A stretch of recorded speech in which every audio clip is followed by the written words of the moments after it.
Enough of this palaver. Let's get the show on the road. Good morning. Welcome aboard. He doesn't do a great impression of himself. Like he choked, I think. It's supposed to be like, good morning, welcome aboard. You know what he sounds like? He sounds like when South Park catchphrases started to get shitty, and it's like, screw you guys, I'm going home. Yeah, the exaggerated version of what it's supposed to be. Good morning. Yeah. Well, regardless, good morning. Good morning. Opie and Anthony program. Opie's off today. It's his birthday or something. Yeah, right? was he eating cake or something? Exactly, Chippa. Yeah. He's eating cake. Yeah, was he blowing out a bunch of 200 candles or something? Nah, I don't think there's that many, Chip. Probably not. Anything else? I did birthday humor. Yeah. Humor. Jesus Christ. Yeah, so it's just me and Jimmy. Yes. And the guys, of course. I think, is DeRosa coming in later? Yep. At 7, and yeah. Bobby Kelly? I believe so. Wow. That was funny, your thing with him. I watched it. Oh, it was yes, very funny. yes, Good. yes. I want to talk to Joe about that. That was definitely fun. It's like wait, is it? What are we waiting for? What the fuck is it called? I have no idea. I think it's What Are We Waiting For? It's a series. No idea. No, that was fun. Joe approached me to do this because he was over my house once for a party, and of course we were drunk and singing karaoke. And he's like, "Oh, maybe Anthony could like warble out some fucking Phil Collins for this bit," which is a couple of real douchebags standing on line for Phil Collins' show. And I'm like, "Yeah, okay, I could be a douchebag." And we filmed it here in Manhattan, and yeah, Warner puts it out, right? The Warner sound. Oh boy, it's Joe and me online. And DeRosa's hilarious in this. Yeah! he's like the real over-the-top douchebag in this. What Are We Waiting For series. Yeah. No volume on it. What? Oh. Nah, dude. Too psyched to be cold. Bill Collins, dude. Yeah! Oh, I see Sam Roberts in there. Where's on Sam? the line. I would call Young right? Sam Roberts is there. Whatever. Oh, who's that Asian woman? And That's then wait a minute. E-Rock. Buttons off when you get inside, I'll tell you that. There- There's E-Rock. All disgusted. It's a Jimmy he was looking at. You believe it? Oh, my bad. Yeah, what do you think he's going to open with? Joe. You think he'll play that Tarzan song? That Tarzan song. That's what I hate about these city concerts, dude. Everybody's so rude. Tell you what I love about these city concerts. What's up, dude? Hit on that? Am I at a Phil Collins We concert? are really a couple of douchebags. Yes, indeed. Yes, indeed. That's the best Take part. a look at me now. There's just an empty place. I had to sing this 800 fucking times. Back to me is against the odds, and that's what I gotta face. You just gave me chills, dude. Me too, but other kinds. Yes, exactly. That's it's. Turn around and see me cry. Dude! You got the pipes, bro! He really can do an over-the-top douchebag. And I'm right in her face. I'm right in some chick's face. She's pretty good. I like her. Yeah, she's on the Twitter. See what I mean, dude? Rude! Dude, What kind of woman rude. wouldn't appreciate a man that can sing like that? Cindy hates Joe's great, man. Yeah. She Like, did? Yeah, that's why I got dumped. Yeah, in her defense, it's the only song I ever sang. I sang it over and over and over. She left. Yeah, it's kind of ironic, though, you know. I got dumped for singing a song about getting dumped. He's all dejected. Got dumped for singing. It's cold, dude. Dude. And we got awful. It's all good. He's got a shirt on that says Phil, and I got a shirt on that says Collins. Ugh. We're wearing jean shorts. Matching shirts. Yeah. Phil keeps us all warm. Oh, fucking fist bumps. bumping, and it's terrible. We're really awful. Yeah. I'm glad you got dumped. You sound like a moron. She was pretty funny when I saw Caroline's, too. Yeah. Yeah. Annie. Phil Collins, dude! We are. And someone pointed out that they spelled Ryder with 2 T's. Oh, it's a Ritter. Yeah. John, what was that, behind the couch faller? Yeah, it's good, man. Yeah, And you do belt that out well. Oh, thank you. You do. It was very hard to do 800 fucking times, and it was like icky cold that day. It wasn't warm. It just like was cold and windy. We had to do things 800 times because the fucking trucks kept coming by and the buses. But it was like we'd start doing part of the scene and then as if it wasn't going to get worse, it started to get like 3 o'clock and just rush hour started. Rush hour just started. Bus after bus after bus. Yeah. That was fun though. Joe's coming in soon, I guess. What time is Joe scheduled? It's 7. Scheduled at 7? Yeah. Very good. That's because you're doing something with Louie, I guess. Yeah. I have to. It's a very quick shoot, but it's I have to be there by 9:30, so I'm leaving here at 8:30. Oh, that's good. To get my van. There's a van over on 3rd Avenue. I have to be home by 9:30, so I'm going to leave here now. What? I'm kidding, the fuck is this course. bullshit? Whoa, no, Chip, I was just I'll just kidding. go over to Opie's and blow out candles. How come we're here? How come I didn't get invited to the fucking party? I'm fun of the party. Is there a fucking party going on? I'll fucking kick the cake and shit. You think Happy that'll birthday, motherfuckers. You think that'd get laughs, Chip? Dude, whenever I see a birthday cake, I think of smashing it. Yes. Not that I would do it, but I'm 43, and every time I see a cake, a festive moment of occasion, I want to fucking smash it.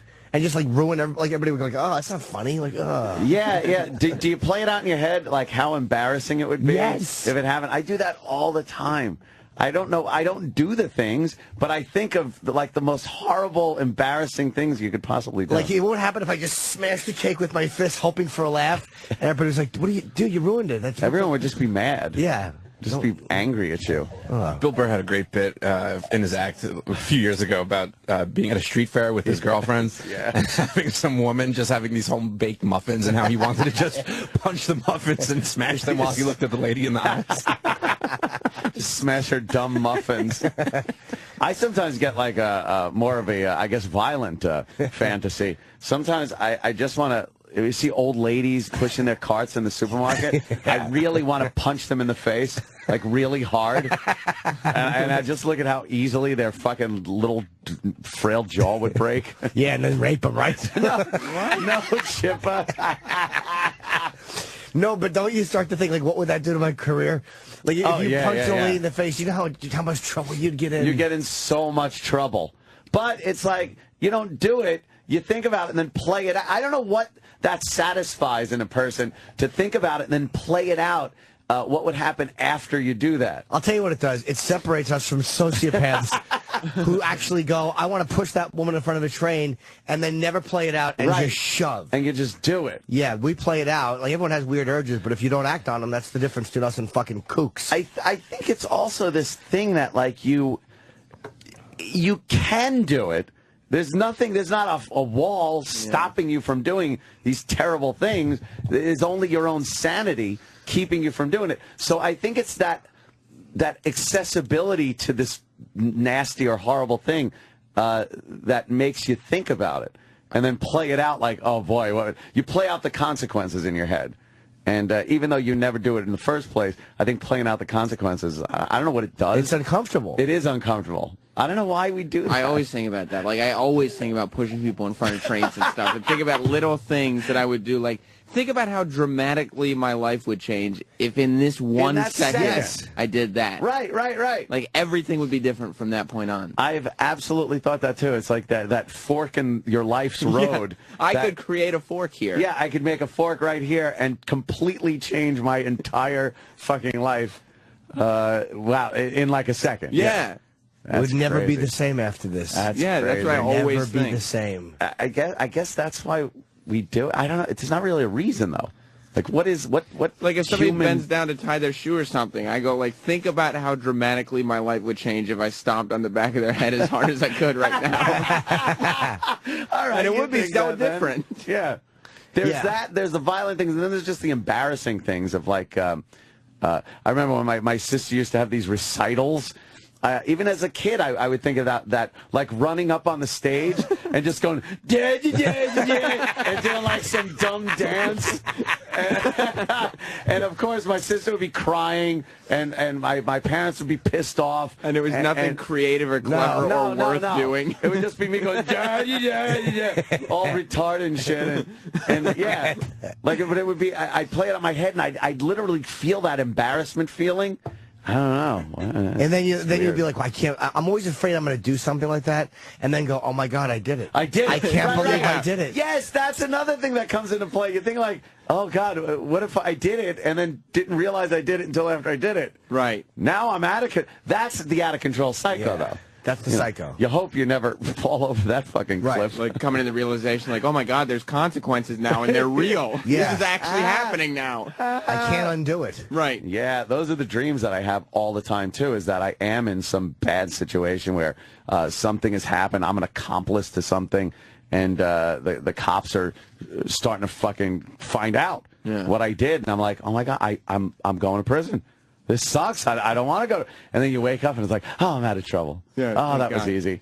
I guess that's why people that are really in trouble go like, oh, I wish you please let this be a dream, please. Can I just wake up and end this? Like, you ever think when a cop stand there just run over and shaking his gun? Like, not taking it, but just shaking it. Oh, my God. How much trouble you'd get in? That's the one I've definitely thought of. I know I've been in line behind a cop at like whatever, at a 7-Eleven or something, and I'll look at his gun and I'll think about how dramatically my life would change if I took the gun out of his holster and shot him right now. Holy shit. Oh, you really taking a step. Everything would be different. Blasting. Everything would be totally different. But in that moment, it'd be like, whoa. I did it. This is crazy. This is never insane. It's never like snapped in there. Like it's always just out. Like you could totally just go for it because I know what you're talking about. And Holy shit. It's just, and you think like I'm faster than this fucking guy. Like he's not even paying attention. Oh man, that's the accessibility thing. Like it's possible. Yeah, it's right there. There is free will. You can do this. It's what it is. Free will. See, I never think about pulling it out because I always try to base it in reality. I always think I'd never get it out. I always just think about shaking it and going like, ah! Like, what would he do? How fast would he fucking knock my teeth out? Fucking be on the floor in a second. Yeah, or if you just asked him for it. Have your gun? What could he do if you asked for it? But in your fantasy, you're just a weirdo who thinks that's like a good joke. Like shaking the gun. Like a good-natured ribbon. Like pow pow. Sam is just a fucking psycho. Yeah. Well, I don't do it. Well, yeah, but I don't know. What's the line between... There isn't not even thinking about it and doing it, okay? There's not even thinking about it right. and then actually doing it. That's the spectrum. Now, in between is you think about it for a split second. It's like, oh, my God, that's terrible. Or you playing out that you actually take it. Now you're shooting him. I stare at the gun the entire time I'm online. Like, how would this play out? And what are the different scenarios? Man. Because they change everything in a minute, in a second. And it beats looking at your phone because at least you're using your brain and your imagination. Right. I am. See that? I'm imagining how to ruin my life. That's healthy. But it really does change. Now that there's the internet, you can watch everything online. It changes your imagination. Like your imagination used to be fun. Now it's like just reenacting fucking things you've seen on horrible things from the fucking websites. Yeah, internet. Wow.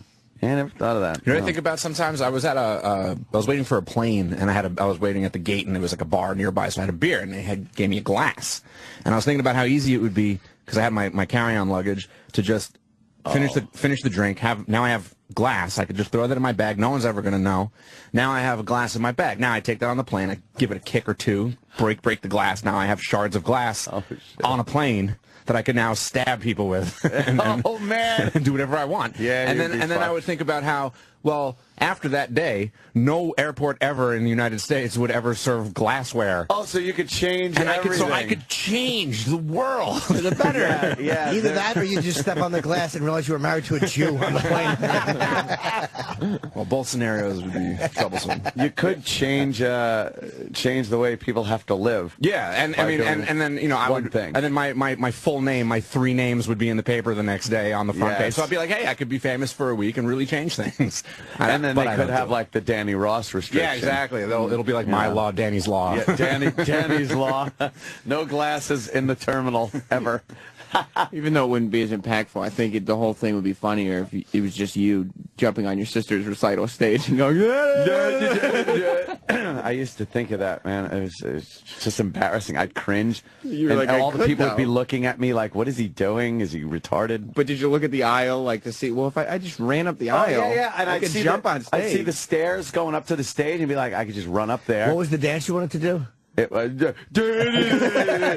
it was actually, and I remember my sister was wearing some thing. It was like the Holland. It was like somewhere from Holland. So she had wooden shoes on and a little Holland bonnet and stuff. And she was like dancing, going, I have got a pair of wooden shoes, pretty wooden shoes, little wooden shoes. This is how I dance away my blues with my pair of wooden shoes. How do you remember every lyric? Because I thought about running up there and going, I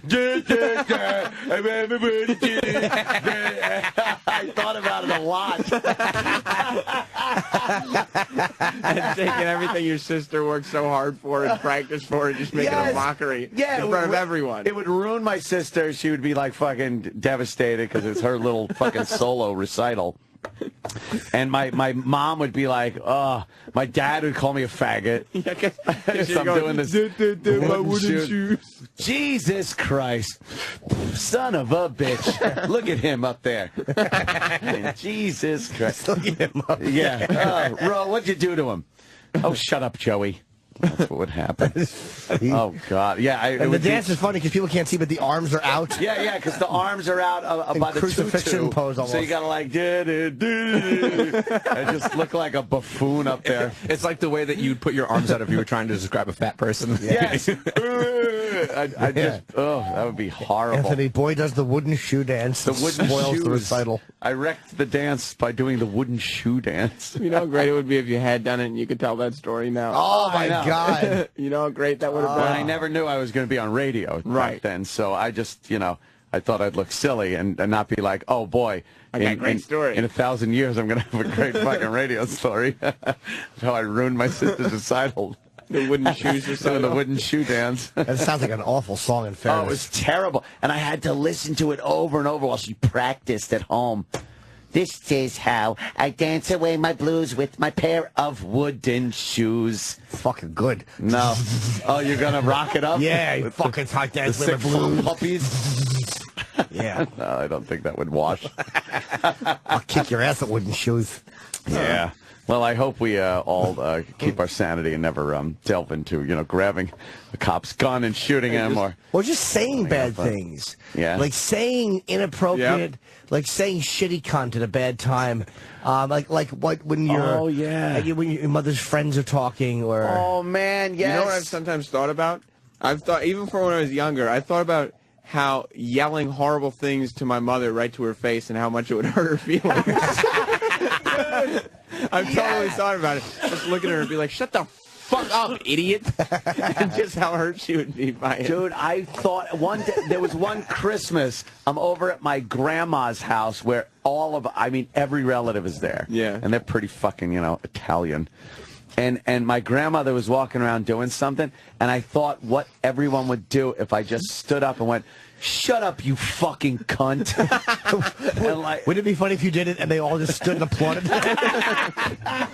Finally, somebody said it. It had to be said. But I thought that, and then I was trying to get it out of my head because I felt so bad. And do you picture what her face would look like? Like how yes. hurt? Like what? Nobody's ever talked to me like that. Why would he do that? I've been so nice. And I tried to forget it, but the more I tried to forget it, the more I was thinking about it, and it wouldn't go away. And then I started to equate my grandmother's face with cunt. And I'm like, this is terrible. I have to stop doing this. You go down on a girl, you start thinking about your grandma. Oh, God, that would suck. Yeah, that was pretty horrific. Just man, it just hurting feelings because that would also change everything. Like your grandmother would always look at me as the guy that called her cunt for no reason on Christmas whatsoever. Yeah, it would change everything. It would be unchanged. It would be unfixable. Yeah. God, what is that? Why is that? I don't understand why we do that. It's probably got something. It's like the same thing that helps you be funny. Like that same weird mental reaching that you. It's like a weird mental exercise, like where you just kind of fucking. You're just throwing jabs mentally in your head. Yeah, it's like yeah. a weird workout. It's like when you're being funny, you're thinking about weird shit to say and weird places to put inappropriate statements. It's kind of the same Weird. thing. Church does that too. When you're at a funeral or something, and you're just thinking about standing up in the middle of the silence and just saying an awful thing about I always the wanted person. to ruin a wedding. Like when they go, like, if there's anybody, who feels that this couple should not be married. I always wanted to be like, yeah, me, and then just say something really terrible. Yeah. He's a cunt and I fucked her a bunch of times. Oh, man. I thought Honestly, like, I would love to do Me that. and you both would love to. At my own wedding. when the father's walking her down the aisle, just getting up and smacking her in the face. Like that's totally. It sounds like, yeah, totally. Just get up and fucking smack her in the face. Oh, the hush sentence. It's this like weird feeling that you know in your brain, like I'm capable, just with my brain and my body, of ruining everything. Yeah, I got legs. Yes, I like can get up. you're always prepared. There's no tools required to do this. Yes. In a moment's notice. Oh, I could do this if I had a wrench. Oh, if only I had. No, you don't you need can it. do it right now. Like got at any everything. given moment, I could ruin everything. Everything.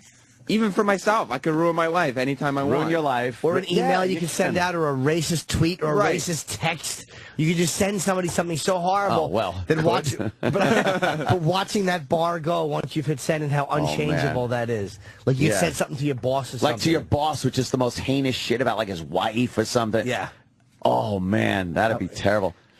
Yeah, and you have that power. It's just. It's probably the control thing because it's so difficult to make your life awesome, but it's like so easy to make your life horrible. So you're like, well, at least I did it. I did something. I made my life horrible. You could ruin someone else's life too, though. Right. Like a wedding like that, just ruining someone's wedding. Do you think that would be a part of the wedding memory? If, like, on the way up the aisle, one of the guests slapped the bride in the face? Oh my God! Or not even in the face, just stomach, punch her in the stomach so she doubles over and shits herself. Give her a nice ass pat as she's going down the aisle. Or just rip her fucking top open so her tits are hanging out in front of her dad.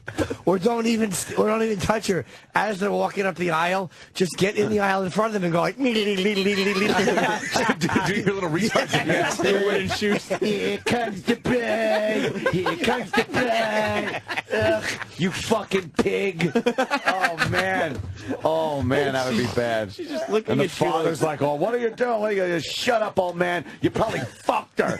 Oh, just get like really rude. What's better than 200 people gasping at the same time? Oh, that sound is amazing. She's just looking at you like, why would you do that? They would stop walking, or they would stop walking. Like, is this part of the wedding? How fast before like the ushers and fucking the whole bridal party like grabs you though and fucking just throws you out of the place. That's the best part beats you about up. this Bill Burr bit, because he brings that up and he does say, you'd have some time because of the shock value that is put in place. Like how many muffins could I actually punch and squeeze before somebody was like, hey, wait a second, what are you doing? What is he doing? Yeah, because there's that moment where people are just trying to process it. Yeah, and you'd be like, what the fuck is this guy doing? Yeah, no one ever jumps right to action. You have to process Punch her it. muffins. We have to play the bit now. Let me We can save it for after when the we go. discussion. Cool. Yeah, But It's so funny. you'd also ruin the bride's life because the bride would be after that going, what did I do to deserve this? right.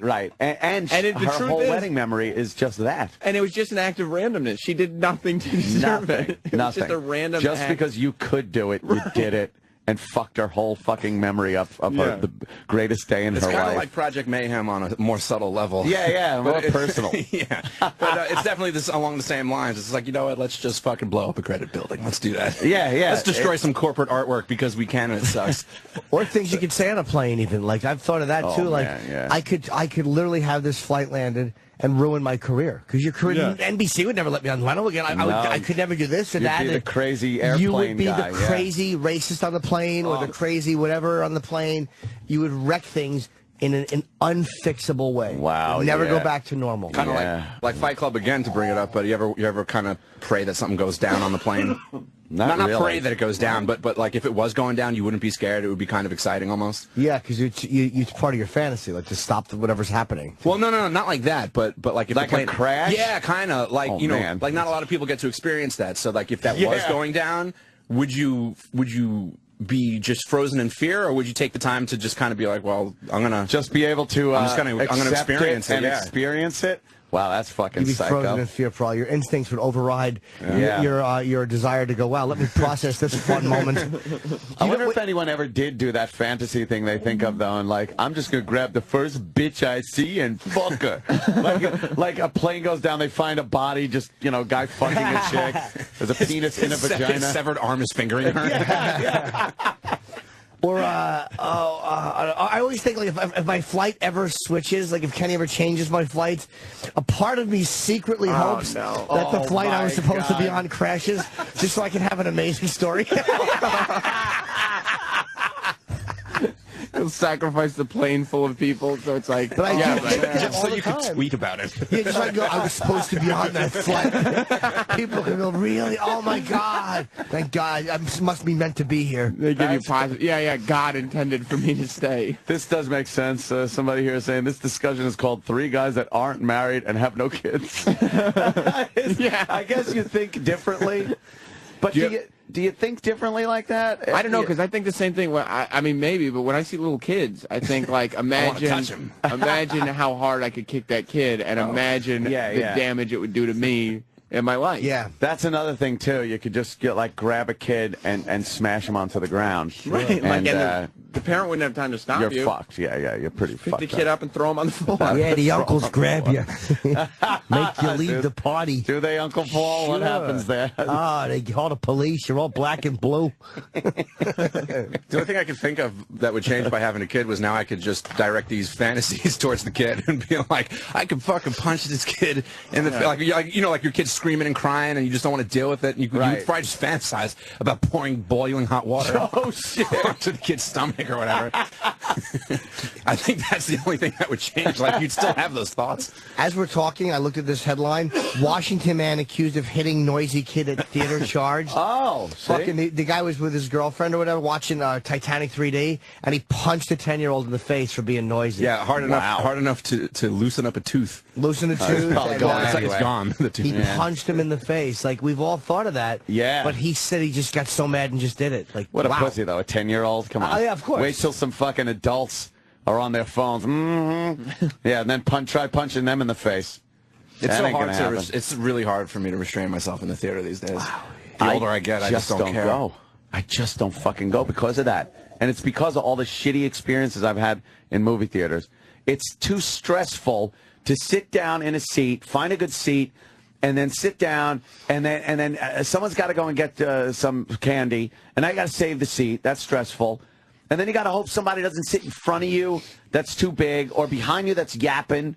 And you got to hope maybe if somebody does start talking that you can say something to them and they're not fucking animals that are going to kill you. I can't fucking deal with that for a movie. You ever play roulette where you just walk in and you take a look around and you just go, okay, he's going to be a problem. Oh, yeah. That group of girls is going to be yappy nonstop. You assess the situation. Yeah, and then you end up being right half the time, too. Yes.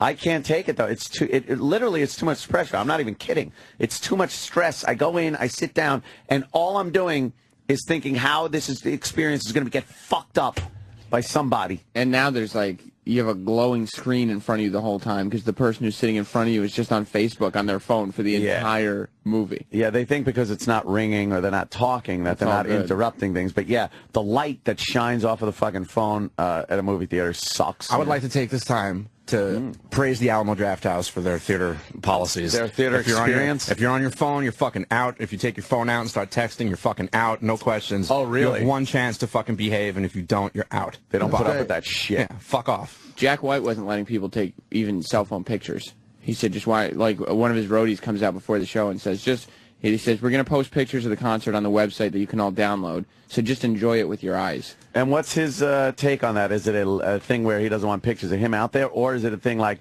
I'm doing a show, I want people to kind of enjoy it? I think that's what it is. He doesn't like that people are watching him through their phones. He wants people to just be there and enjoy the show. It is odd that people have just gotten to the point where they won't enjoy the experience of being there anymore with their eyes and brain and ears and everything. They have to feel that they have to capture the moment to show it to other people to prove they were there or some shit. Because we never could, though. I think that's what it is, too. It's like, I went and saw Kiss in like 78 or something with my father. Did you get a Polaroid camera with you? Yeah. A land camera?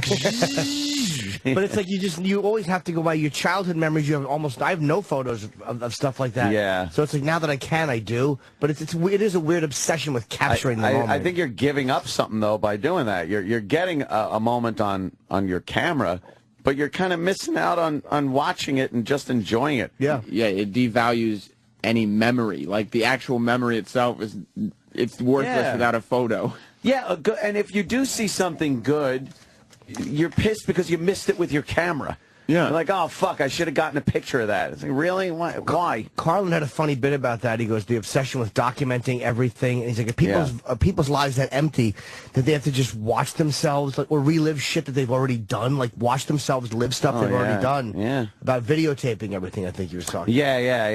Yeah. People went through a phase where when camcorders first were kind of affordable enough, where people got them, that they videotaped every inane part of their fucking lives. And then that whole thing died out. Like the big giant camcorders, and then they got smaller and stuff. I remember going to like Disney or something. You'd see people trying to get on rides with shit that like the network news uses on their shoulder. Yeah. And then shit got smaller. It got easier to cart around, but no one ever wanted to watch those. I don't know anybody that actually taped shit from vacation that people watched. It's only cool when you look back at the fact that you have it. Like I said, that Carson documentary, there's footage of Johnny Carson when he was a teenager. It's Carson. People are interested in him. But I mean, like back in the fucking 40s that was, and his family had like a video camera. Like, I wish my family had that shit. I wish my family... Now everyone has it, so it means nothing. But like the fact that you have footage when you were a kid is amazing. I know that I'm pretty fucking happy about. It's amazing that you have that. That we got that. My father was big on with the 8mm camera, and it's one good thing about my childhood. I guess documented me crying, being a little faggot behind the drums.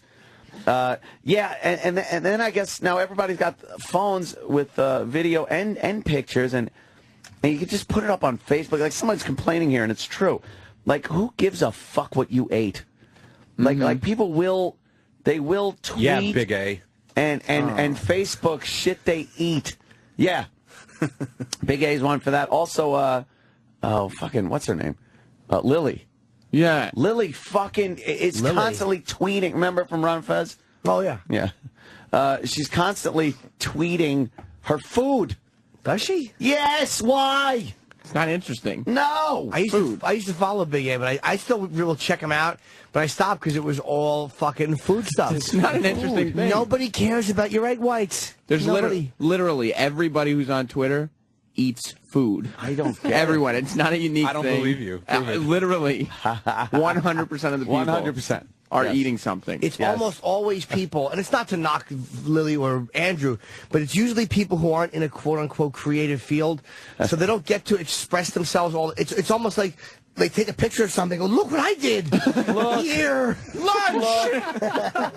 Yeah, it's like, lunch. They don't have a filter as to what will interest people or not. Sometimes we don't even on the show have it. Right. Like, you know, I've been doing this stand-up for 20-something years, and I'll talk about things that nobody in the room gives a fuck. And I'm like, I should know better. So if I was just taking pictures randomly, I know I would send out way too many things that nobody cared about. It's what happens with Instagram, too, I noticed. People are like, yeah, you should Instagram more. It's like, well, if I take a nice picture of something or something interesting, I might Instagram it. But a lot of people just Instagram nothingness. Oh, my God, do they? Just nothingness. You know what I can't stand? Like, Instagram was made so that you could have, like, these artsy, fartsy type of thing. Right. You know, so taking a screen cap of a text message that you got from your boyfriend and Instagramming it is not, that's not the point of Instagram. It's turning into photo dump. Yeah, and it's obnoxious. It really is. That's why I don't follow a lot of people on Instagram, because I don't want to see that show up in my feed ever. Can you let me ask you a question about Instagram, by the way, off subject? Sure. Can you take a picture that you've already taken and load it into Instagram? Yes. Oh, yeah. How? Yes, you can. I don't know how to do that. I have a photo that I want to It just has to be on your phone, and there's a little there's a little icon. button. Yeah. Little thingy. And you can't, And but it I can't loads fucking connect Instagram to Twitter. What's happening? You just slide. What? There's a part of the things. Yeah, it says Twitter. Connect to Twitter. But it won't connect to my Twitter because I can't That's connect to Twitter. crazy. Can't connect to Twitter. It's be crazy. Yeah, it works. All right. Slide there. one on, Sam. There's a little thing after you're about to post a picture, and there's a list of things. Do you want to share this with Twitter, Facebook, da-da-da? You just have to say yes. I might just start stealing like famous pictures, like really good pictures, Yeah. and just Instagram them, Why like not? like my own. Put a filter on fucking, you know. Filter that Vietnamese guy getting his head blown out. Yeah. Or that dumb naked Vietnamese girl running down the fucking. Kim Phuc. Dude, do you know how funny that is? Do you know the artist who was doing that? There was a guy taking photos of famous photos. He was Really? photographing famous or other photos and just selling the photos of the photos as his. Oh, man. And it was this weird thing, like, is it art? Yeah. He's like, yeah, it's art. Technically it is. It's stealing, but it's his photo of your photo. Wow. So what And is he the wasn't line? lying about it. No. What is the line that's He appropriate wasn't trying to for art? pass it Yeah. off as his own, so. Yeah. The Instagram thing, though, I people have, again, just gotten carried away to the point where it just isn't good. Yeah, like, I could post 6 pictures a day, but I'm aware that people don't want to see my cat 6 times. Well, you see there, you're wrong. Cats are adorable. I have a big fat cat. It's not a little kitten. See, I can't hit my fucking button for my regular picture of my thing. Email, message, sign to contact. No. Go into the app first. Oh, into see what you Instagram? did? Thanks, Kenny. See what you did there? God! I don't know. I don't You know. know, Watch, I share settings. I hit the Twitter button. Watch what happens. I know people. We couldn't connect to Twitter. If you see this error repeatedly, tap Learn More to visit our help. Help centers always suck your dick. Help never works. No, help centers stink. You probably need to put have you put your Twitter name and password in Instagram before? You got to do that. Yeah, why don't you fucking buzz off? It's got to know where to go. How else would it get in? It's I not don't know how gonna to do know it's you that. just Where do by I do knowing it? No it's one you. tells me anything. Well, what's your password? I don't want to tell you that because you'll be posting as Jim Norton. Comic 37. You just got to go, dude, you know, your Instagram like me. I take a picture of a building. I throw 6,000 filters on it. But now Bob Kelly's selling his Instagram photos. Do you know that? No, he's not. He's created. There's some kind of He's got the gallery. Yeah, there's a gallery that you can sign up for. They accept you or whatever. And Bob is selling prints of his Instagram. Holy photos. shit. That's fucking insanity. Yeah. What a horse's ass. Who wants that? Yeah, he really is a horse's patoot, that Bob Kelly. It's like fucking, you just take a picture, you make it a little blue, you make it red, boom, you make it shiny. Do people actually buy them? I wouldn't think so. I have some of these on my fridge. You do. Someone got me some Instagram fridge magnets. Of your stuff? Not like as a serious. It was, just pictures. When you're in a relationship, you get pictures okay. together. It was just, Yeah. just little things like that. Yeah, I really don't put a lot of stuff on Instagram unless, I forget about it for like 3 weeks at a clip, Yeah. and then I'll post a picture, and then I forget about it for 3 weeks. Sometimes I'll be in the middle of like cropping it and doing stuff, and I'll just be like, "This sucks. I'm not No, gonna do it anymore." I'm not gonna fucking put this up." Can we all take a picture of something simple and think it's going to be great? Yeah. Like, I took the Washington Monument and put a filter on it, and I'm like, you douche. I suck. That is pretty cheesy. Oh, what a cheese dick. It's not artsy. Yeah. Be looking up at the building. That's how everyone sees a building, stupid. And you write hashtag Washington Monument and click on it, and there's 17,000 I'm identical sure there are. pictures to yours. Same Yeah. fucking pictures. If you can get one standing above it and looking down, take that. If not, That's fucking interesting. stop it. A lot of people do that whole corner of the building. They'll go to the corner of the building, tip the camera way up, and take the picture of the building from the corner of it and the ground, and it's like, oh, look at that, it's artsy. There's 8 million fucking pictures like that. I've taken one good photo like that, like when I was on the Golden Gate Bridge with Kenny. And yeah. Yeah, well, I had a joke. Was it about throwing each other off or being gay? Of course it was. Could have either. At the same time. And I took one up at like whatever. There's the whole The towers, yeah. Yeah, that's the only good picture I've ever taken like that. Yeah, You know, sometimes you got to realize, like, I'm not that fucking creative. Yes. I'm really not that. I think it looks good, but Bobby's got to realize that. We slam him when he comes here. People got to know they're good at certain things, and that doesn't mean they're allowed to be good at everything. Yeah. And just concentrate on what you're good at. He would just like to be good at something. Look at there you go. There's one of the pictures. Wow, look, it's a building, just like I see it on the street. That's the Roland specialty. Roland's awful with his fucking New York skyline. Fucking. It's weird because like Roland and Troy both take pictures of New York City constantly, and it's like before Instagram, you would be called a tourist for doing this. Yeah. Yeah, now it's just like, oh, man, it's my art. Yeah. It's my art. Stop taking pictures of the city.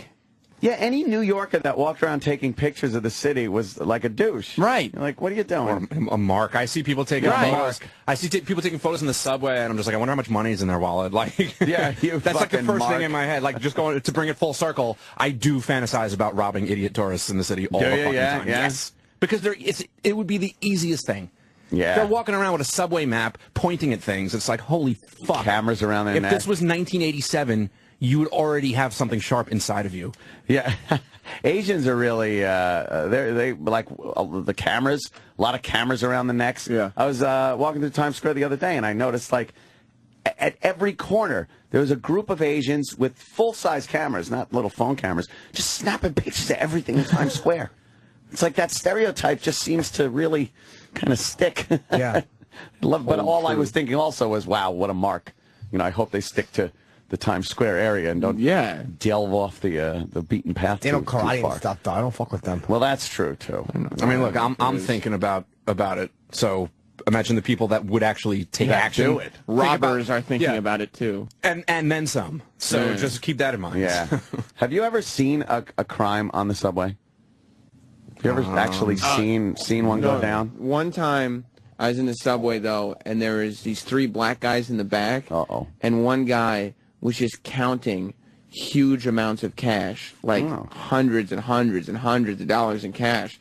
And I'm just like looking and then not look, but I was like fascinated by it. But I was like, but he should have asked him, like, wow, where did you get that? Could I have some? But then he saw me. But then he saw me looking and just started staring at me. And I was like, oh man, no, what have I done? Are you crazy? And next stop, I ran off. Yeah, but the thing was, he's counting hundreds in front of you. Why would you count that much? It's probably he's just not even thinking about it. To him, it's just business I as assumed usual. at that point he was an armed drug dealer.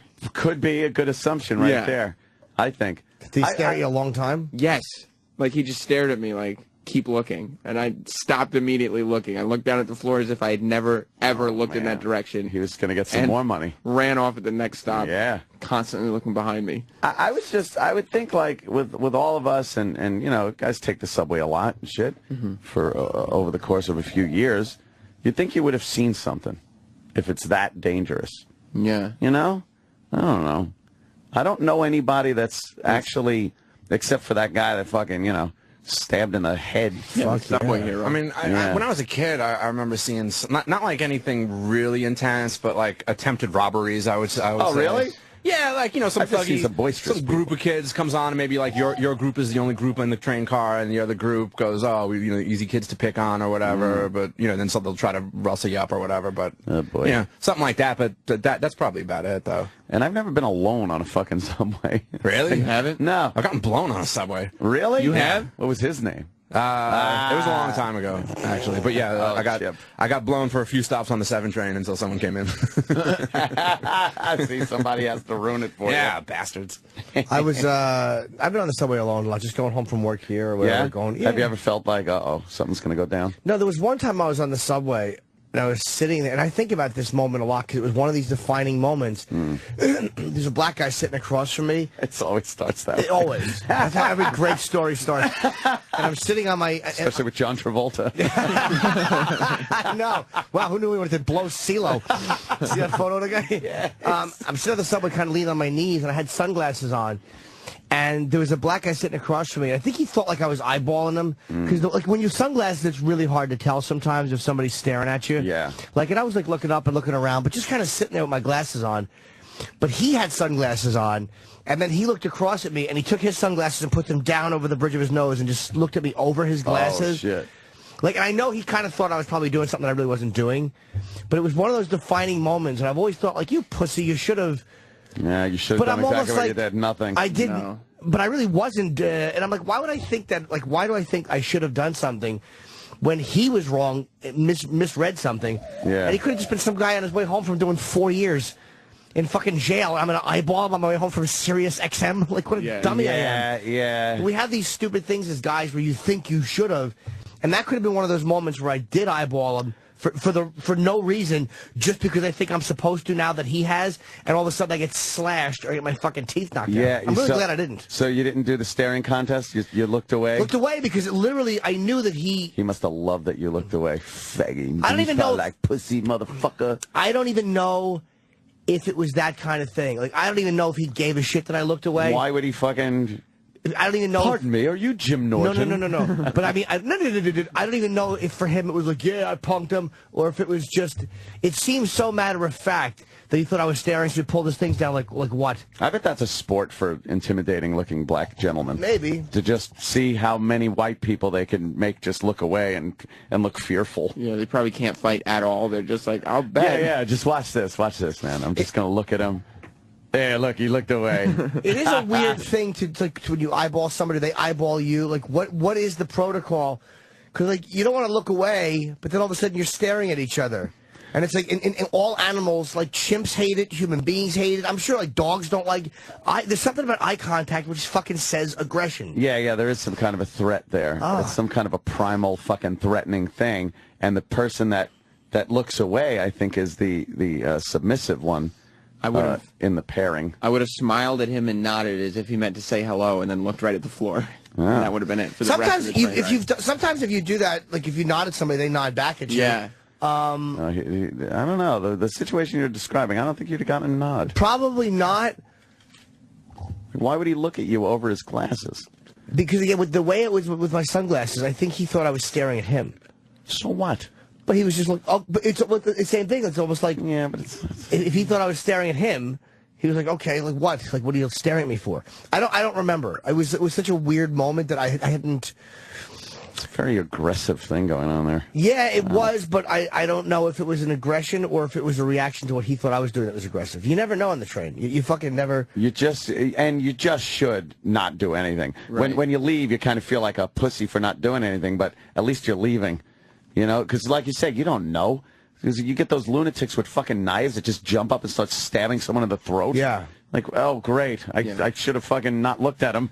What an asshole. It's like you hear there's a case, of course, where the newspaper in Virginia didn't report it recently, where there was a white guy and this woman, they were attacked by a mob of black guys. Oh, yeah. And the paper got a lot of flack for not reporting. It was one of their own reporters. And they said, well, it was a simple assault. It was a racial attack. But the reason I'm mentioning it is because the guy, I forget what happened. There was some kind of an altercation, and the guy and the girl got in the car. They were in the car. And then somebody threw a brick at the car, and this dummy gets out. Why would you do that? And confronts the guy, and then gets the shit beat out of him. And then the woman gets out, and of course they beat her up too. But look, what are you doing?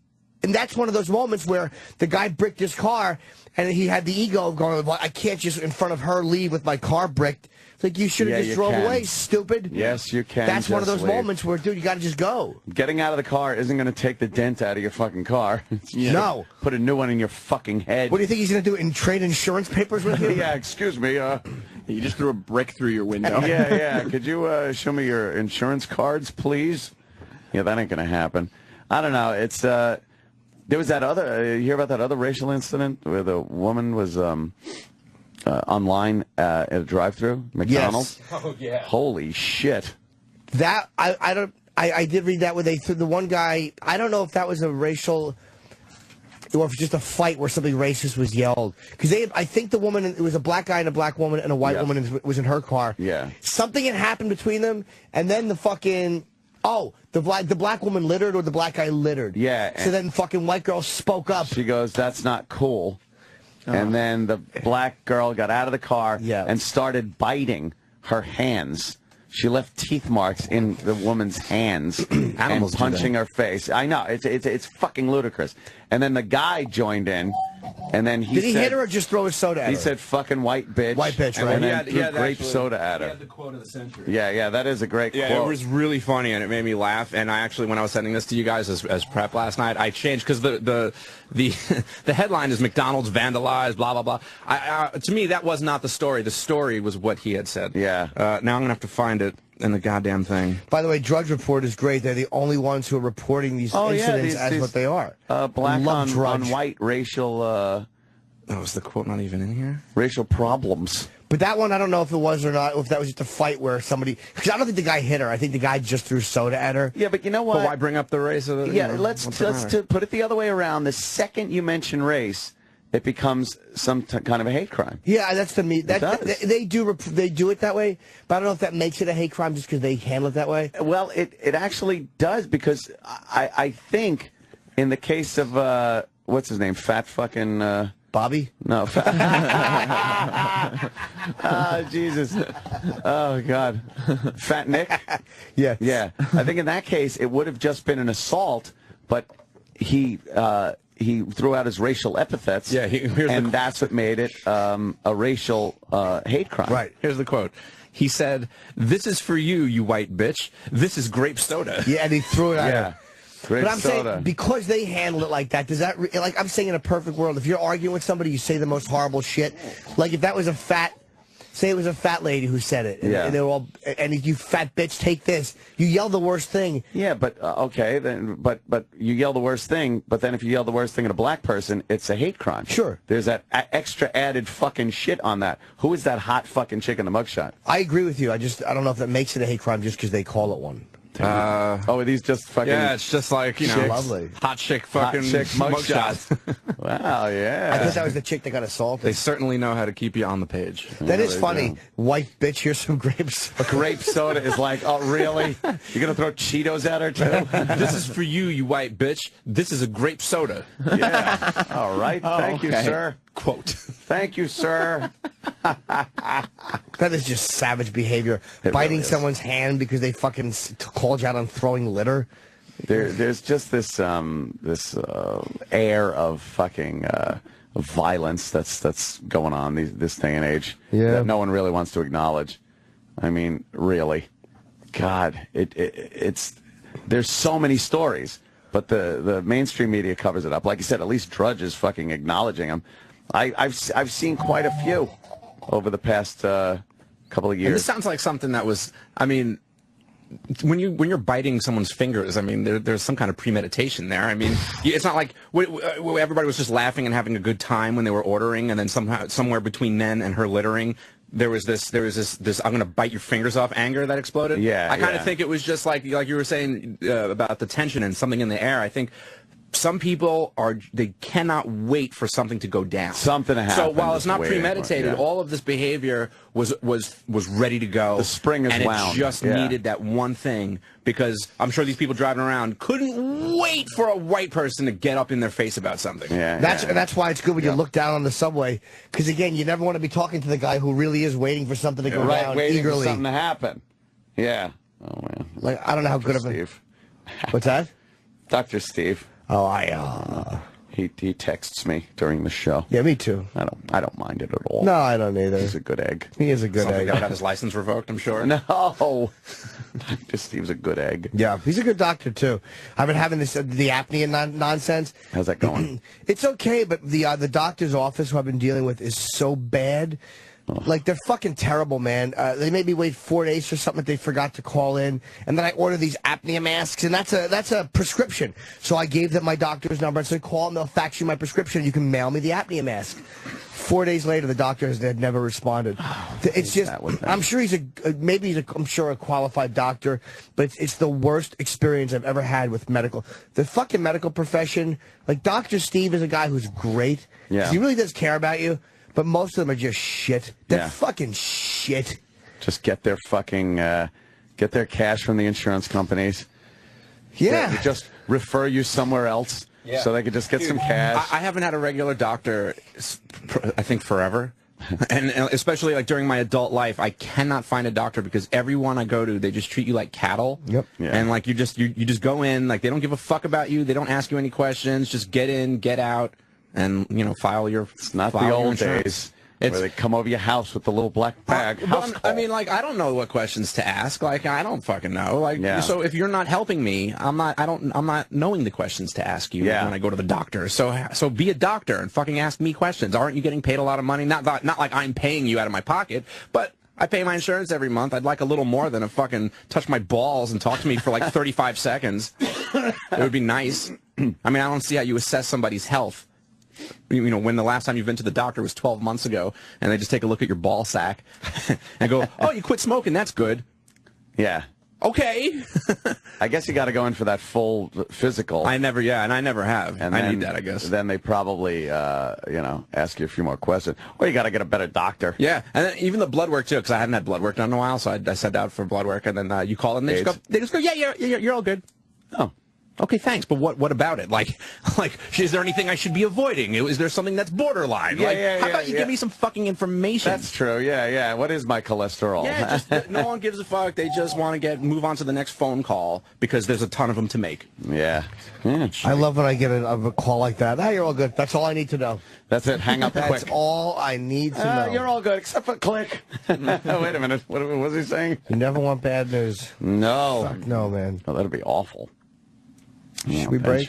Yeah, we got our food here. Do you want to play that We'll Bill take a little Burr break. bit? I want to hear that Bill Burr bit. I've heard of the bit. I don't think I've ever heard of it. Yeah. It's really funny. I enjoy it very much. Funny so let's give that a shot then. Yes, Bill Burr. And we'll DeRosa will be here soon. Yes, he will. We're going to eat now. And we'll be back in a flash. Up all the time.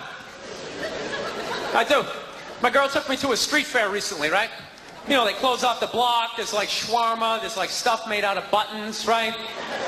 People with no teeth are making keychains, right? It's a typical girlfriend idea. It sucks, and it's going to take all Saturday, right? No, we show up, right? The first thing she sees is this big table and nothing but homemade jewelry, right? Homemade jewelry. It's got twigs, macaroni in it. It's a table of crap. It's crap. The whole thing is crap. But she loves it. She's like, oh my God, look at these earrings. Do you like these? Do you think these are nice? I just want to be like, no. If they were nice, they'd be in a store. All right? But I didn't want to ruin her day, so I'm like, yeah, go ahead, check it out. I'm going to go get some air. Even though we're outside, I think there's more air to be had, right? So I walk like 3-4 tables away, and I come up to this lady. She got this big table of nothing but muffins. Muffins, right? It's like 85 degrees out. She's selling muffins, and she's got this big, stupid, look at the muffins I made, look on her face. And the second I saw that part of my brain was just like, dude, what would happen if you just walked up and just said, hey, lady, these your muffins? Oh, yeah? And I just started going, blam, blam, blam, blam, blam, blam, blam. Like, how many of these muffins could I mush before anybody did anything? I mean, realistically, I think I could have got the whole table. Because even if you saw me doing that, it would take at least 5 to 6 seconds to process. Like, did they say he could do that? Is it like a game? Do you eat the muffin off your fist? That just seems like a waste of pastry. There's no security at a street fair. There's no bouncer staying there. He's mushing the muffins. Okay, I'm on it. Sir, we're going to have to ask you to leave. Choke me out. So I just started thinking of the horrified look on this lady's face as I started slamming these muffins. And out of nowhere, I just started laughing like a maniac. I'm like slumped over this fried dough cart. I'm dying. My girl looks at me. She's like, what the hell are you laughing at? And like an idiot, I actually tried to explain this screwed up thought to her. I swear to God, I'm just sitting there like, I was just thinking, what if I started punching the muffins? You know what I mean? I just started punching them. She's just looking at me like, why do I go out with you? Dude, but I swear to God, if I never broke eye contact the second I started hitting those muffins, that lady, she wouldn't even been able to call for help. I would have been in her head. She'd be like, did I go to high school with this guy? Why would you do that? Muffins are a healthy food. I don't understand this. Sirius XM, the Opie and Anthony Show. So take a look at me now. Well, it's just an empty space. Oh. That's our song. Opie and Anthony program. Joe DeRosa. Hi. Joining the show. Hi, Joe. Oh, my God. This song used to hold a special place in my heart. You know, being a child of the 80s, I do remember maybe this on when I had some sexual intercourse. Yeah. Back in the day. Yeah. And now it just reminds me of standing out on a cold street singing this 800 times into some pretty girl's face. Yeah.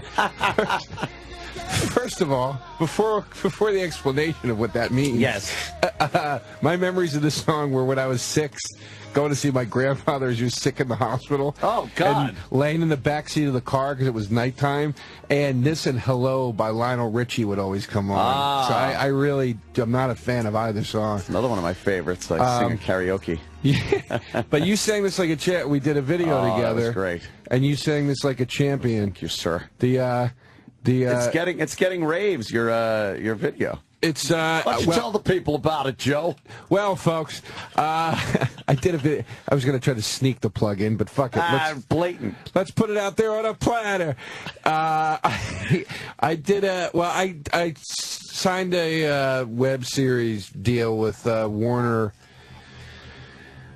Music for their new channel, the Warner Sound on YouTube. YouTube's doing all these new YouTube channels. Yeah. So the Warner Sound is one of them, and I'm doing a web series for them called What Are We Waiting For, about a music fanboy and his friends going to different music events and the shit that they do to annoy people unknowingly. Yes, just by being douches. Yeah, just by being way too excited. Yeah, way too excited. And the stuff that happens to them and stuff as they try to get into a show or whatever. So the first episode was about me and a friend, my character and a friend, standing in line for Phil Collins, and you played my friend. Yes, yeah. I had the Collins shirt on, right? Yes. And you had the Phil shirt on. And the Phil shirt on, yes. And the cut-off jean shorts. Yes. Sneakers and dark socks pulled up to, all the way up my shins. Yeah, the socks pulled up. It was beautiful. And my hair was slicked back. I looked like a real fucking asshole. Yeah. We played the two guys standing in line waiting for Phil Collins, and at one point you sing this song. Yes. You sing Against All Odds, and you sing it like a fucking angel. Oh, and your character just can't get enough. Loves it. Your jaw hit the ground. I can't get enough of you singing in real life. That's why I wrote that into the thing. I was like, I want Anthony singing in this thing. That was good. I loved when you called me up and approached me with that. It's like, we were singing the karaoke thing, and I noticed you was singing this song. Oh, okay. Yeah, I'll do it. Why not? My favorite part of the whole thing, though, is after you get the beer. Yeah, that's great. That was my favorite aspect of getting to do this was I'm from Philly, and I always wanted to play. Philly's just got the most grotesque, disgusting accent I've ever heard in my life, and I always wanted to do that in something, and I never got a chance to. Yeah. Because when I go on auditions for TV shows and stuff, if I went in doing that, they'd be like, "What the fuck? You don't take any liberties, asshole. Just read the fucking lines." So I was like, "Oh, this is my thing," so I could do it finally. So it was fun to be like, yeah, dude. Fucking drinking, bro. It's such an awful accent. It's so obnoxious. Why the inline concept for? It's a good idea. Thanks. Why waiting in line for concerts? Well, originally the idea was going to be the same title, and it was going to be me going to concert lines. Because when I talked to them originally, I said, there's always these lines in the city for things. You never know what anybody's waiting for, and you want to know. And I went up to somebody one day in a line, and I said, what are you waiting for? And they said, Hanson. And I said, how long have you been out here? And she goes, 3 hours. And I go, they suck, right? Like, I'm standing out here. And she got really mad. So I told them that story, and they wanted to do a thing where it was me going up to people in line, why are you here? What are you waiting for? Da-da-da. And then they said, well, actually, we're more interested in doing like a scripted thing. Do you have any ideas? And I was like, well, what if we just took that line idea and made it about two guys waiting in line that were about the people that are super excited to get in? And then that was it. Like that was it had to be a music related thing because it was for Warner Music or whatever. And that was it. So all the other scripts have some variation of waiting or trying to get into the show or whatever. Everything isn't literally standing in a line or whatever. So that's why. Wow. And where could people see this? YouTube.com/The Warner Sound. Mm-hmm. And Anthony, you just you kill it, dude. You're so funny in it, dude. Oh my goodness, Joe! Thank you. I want to thank everybody that was involved. They just made me better. Sam's face pops up in it. Danny's in there. Yes. E-Rock's in there. I didn't see Danny. I saw E-Rock and I didn't see Sam either. Danny Cakes had his hood up the whole time, so you couldn't really tell it was him. It was supposed to be cold. I was getting into the role. It was supposed to be cold on the line, and that's why we were in shorts and T-shirts, because we were the douchebags on the line. So, and I'm talking, I hope I'm not speaking out of turn here in any way, but I want to. I talked to Opie about trying to get him into one. I talked to Jimmy about wanting to get him into one. Yeah. I want to just get I've signed on. My friends, You're signed on. Yes. I sent Jimmy a script, and he said okay. Yes, so, I just want to get a bunch of funny people in this, and these, like a rotating cast of funny people that I admire. I do accents too, though, but I do them always from overseas. Oh, really? I just bring that, Would you like to go to the show? Just wreck Joe's sketch. Jim, it's not working. No, Jim, it's funny. It's good. Jim, it's not.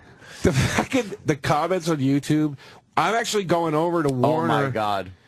And you can come do this if you want tomorrow. At 12 o'clock tomorrow, I'm going over to Warner Brothers to sit in a room in their studio while they videotape me reading the comments under the YouTube video. Shit. Because everything is just it's a funny video, you shoulderless asshole. It's just insult after insult.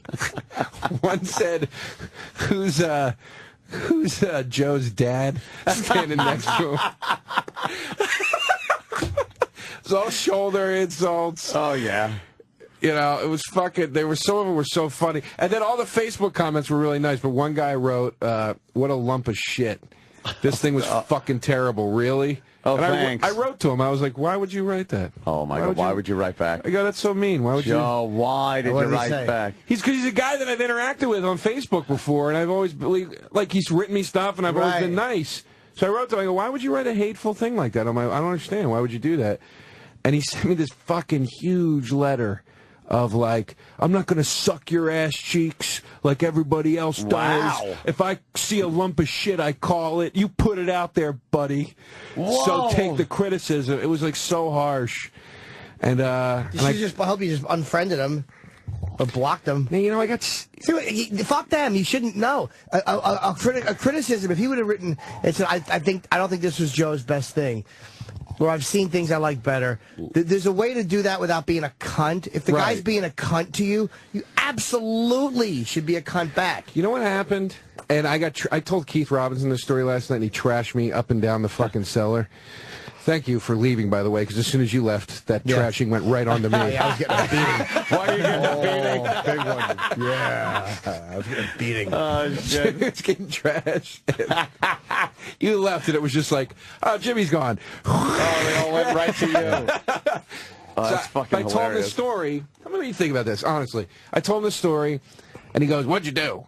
And I go, honestly, dude, this has never happened to me. And I've been a little emotional lately because of the stuff happening with my mom and stuff, whatever. So I went to his page, and I was all ready to tee off on him, and I fucking had the message, and I was like, I'm going to take this on fucking O&A tomorrow. I'm going to fucking trash him.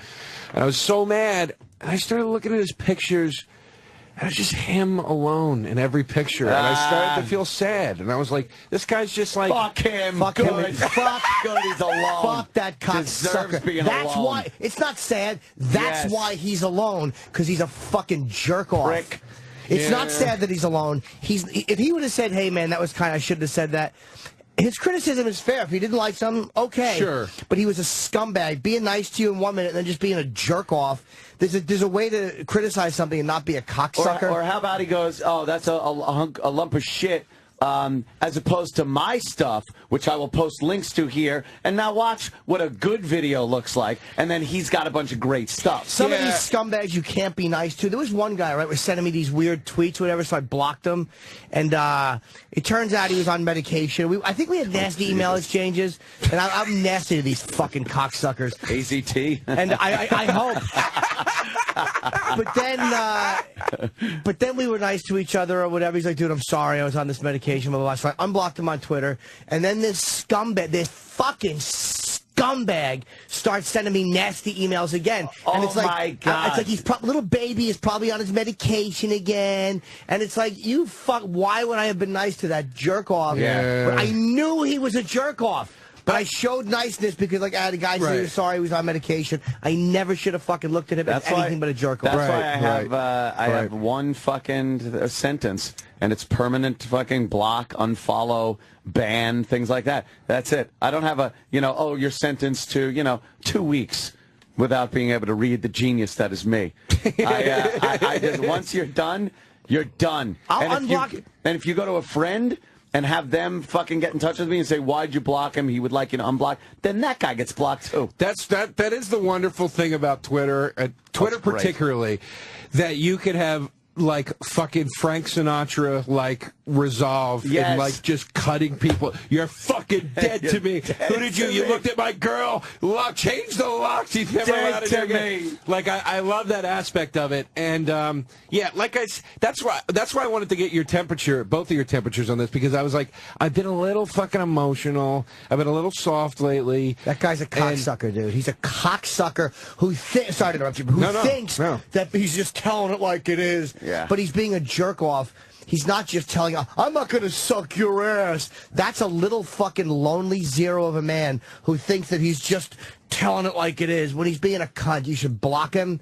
I forget they're alive. I literally, I'll go back over I do what Anthony taught me. Send him a hateful message, block. And then block. And that's Twitter. And I forget they ever lived. Yes. Well, it's great. Gone. That is fucking great. But some of these fucking douchebags said it so you can't direct message them. And I have followed guys so I could direct message them to be like, go fuck yourself. And then you can't direct message them. So then they see me following them and then unfollowing them 3 times because I'm like, what the fuck is going on? Where's the goddamn direct message? Never follow them. Just block them then. If you can't send them a direct message, block them.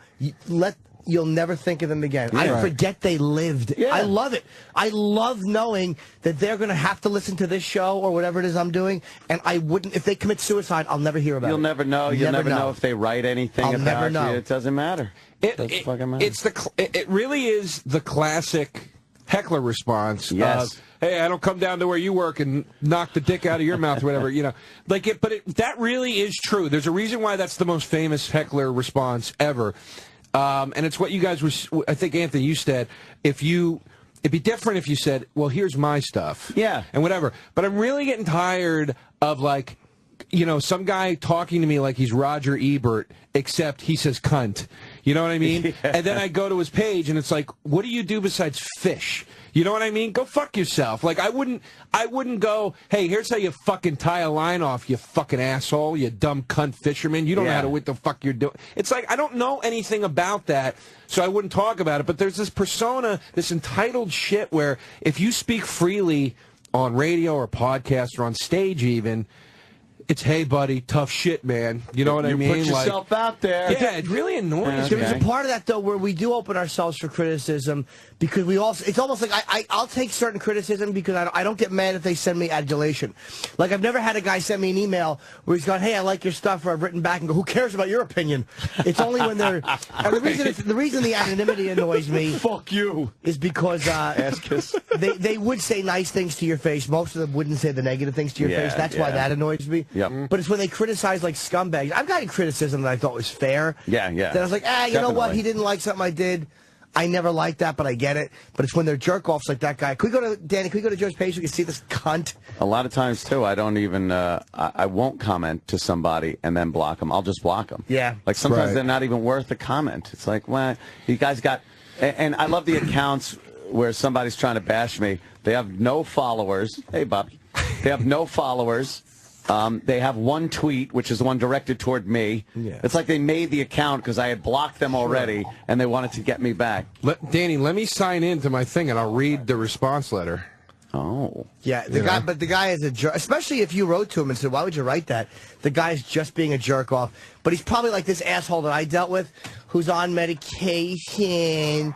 And then we so- have nice exchanges, and then he's a cocksucker. Yeah. I'm so fucking tired of people blaming their medication. Yeah, I agree. And everything. Yeah. And then, you know, the other thing the thing that pisses me off more than anything is when somebody will engage you in a rational criticism, like Jimmy was talking about, like where somebody will say fairly, like, "Hey, man, your stance on hippies or whatever the fuck it is unfair, and here's why." And then they rattle off this counter argument, and then you go, "Okay, I don't agree with that." Da-da-da. And then you rattle something back, and then they retort and get a little feisty, and then it gets a little heated, and then they go, "Hey, man, you're starting to get a little angry. Let's just drop it." It's like, fuck you, you fucking started it. Now you're going to tell me to fucking drop this right now? Yeah. You're the one that came at me. Well, no, you started it with your bit. No, I didn't. I just did a fucking bit. I didn't call you personally and yell it into your goddamn voicemail and say, "Listen to me right now." Hey, you got me all wound up. Yeah, look at Joe. Joe is fucking fuming. That's how you deal with these jerk offs. Hey there, Bobby. I like that nobody in this room can fight, too. We all talk tough. Hey, man, let me tell you something. Fucker. I'll fucking what? I'll kick your ass. Okay, Hey, well, listen, fucker. settle down. Where's Bobby going to sit? But it's not about beating somebody up. It's literally just about responding meanly. Nah, So- you can sit over there. That's okay. What an idiot! That's your picture. So here's so here's the post. So everybody's saying really nice shit and everything. This guy comes on. He's like third from the bottom too. Holy shit! Really? What a turd of mammoth proportion. Shrugs. Send it to SNL. Maybe they'll use it. Oh, Let's see Tracy. sounds like a compliment. Let's see guy with a girl's name. Let's see what he. The guy with the Let's see girl's the name. pictures. Hold on. I Let's go to his profile for. Okay, Yeah, of I see what course. you're saying. Okay, so this is. Oh, God, that guy. It's one of those guys. And his top friends, there's Bobby Kelly, fucking traitor. Ah, fucking Bobby. Of course he likes Right, Bobby. his top friends. And Big A. That's my Uncle Tracy. And let's see the Shut up. Oh, Let's see Jesus. the response. Shut Oh, up. he's got a big fantasy background. He's got, what has he got, a World of Warcraft or fucking... Wow. What is So- that? I don't know. But I went. Oh, what a tool. Ugh. His pictures are terrible. Oh, it's a donkey in a big hole, and it says asshole. There's that. It's a little foghorn leghorn, which I'm a fan Oh, of. he's looking cool Look at right that shirt. there. Stop and look at that shirt. He probably went like, that's a cool picture. I'm going to post that. Look at that shirt. Just him is a- alone, like Joe said, with a fucking shirt. What is that? What kind of shirt Shadow is that? palm trees. That's a dangerous palm tree shirt. Yeah. That is a James Gandolfini shirt if Yes. I've ever fucking seen one. Yes. Is he on your friends list? Yeah, we're friends. Why wouldn't you just dismiss, unfriend him, and then block him on Twitter again? Like and then that's the end of your knowledge of his life. Because I got my emotions got in the way. So I saw we were friends, and then I saw that I had messages with him, right? So here's the thing. This is from when Patrice was sick. Hey, Joe, anything on Patrice at all? Not seeing any updates anywhere. Hey, No Shoulders, any chance the new You Know What Dude podcast will have a video element like you stream in the future? Love it! Exclamation point. Even though my music intro was better. This is the guy that wrote the intro music to the podcast. This is a good intro. Not as good as yours. It fucking stunk. Not as good as yours. I'd like to hear This it. fucking asshole Yours trashed is the best. me. Would But you then back Joe me, please? responded. You're right. This fucking guy. Joe responded I got you. nicely. You're right. Joe responded nicely. I'm not sure, pal. Hopefully this is a guarantee. That's a question for Bobby, dude. Like that's way back in December. Yeah, very nice. And then he writes that thing, what a turd of a whatever, under the video. So then I go to him and I go, why leave the hateful comments on my page? I don't get it. Like, we talked to this guy through the podcast. We were cool with him. Right. This is what he writes back. Wasn't hateful. Instead of kissing your butt and saying I loved it, I was honest. I found it to be pretty bad and not something I cared for at all. Seems too put on. Too is spelled wrong. The camera doing close-ups of the girl's reaction made it look completely put on like a skit. It was a skit, you fucking asshole! But Do you think it was really me and Anthony standing in a concert line? You fucking idiot! It's supposed to be that. No, It's supposed to be exactly what it was. what tipped it off as a skit? The opening credits? Yeah. Theme music? Holy shit. And us talking and dressing like we don't talk or dress? Wasn't a whole movie. That's funny. Asshole. Like they're dressing like we don't talk. Yeah. What tipped it off as a skit? The cutaways to Sam and E-Rock acting like they didn't know who we were? Fucking idiot. Anyway. What a tool. Skit like, and for a skit, I guess it was okay if you like SNL type stuff. I don't. I like your comedy stand-up much more than the skit material. And Anthony's a funny fuck and can't believe he wasn't the first to point out the dry cornball thing that shaped up to be his. Shaped up to be what? Yeah. Sorry, man. Wasn't trying to be a total douche, but felt like I had to stand up with a real opinion rather than slobber on your ass cheeks. I guess I could have followed the rule: if you don't have something nice to say, then don't blah blah blah. All the blahs are spelled wrong. But you put that video out there, so to be fair, you should be okay with the feedback you get. But what I was thinking when I wrote this, Joe, I wanted to help you. Okay, and that's why I put Tracy instead of me, because I thought it hit too hard. See, I don't think him criticizing it was unfair. It was the way he did it. It was a jerk off. Just unfriend the guy and don't. I mean, don't hate him. But just why would you allow him on your friends list? He can write what he wants. But why would you have him as a friend on Facebook? Yeah, but that's not that's too far. That's what I'm saying. That's acting like a real critic.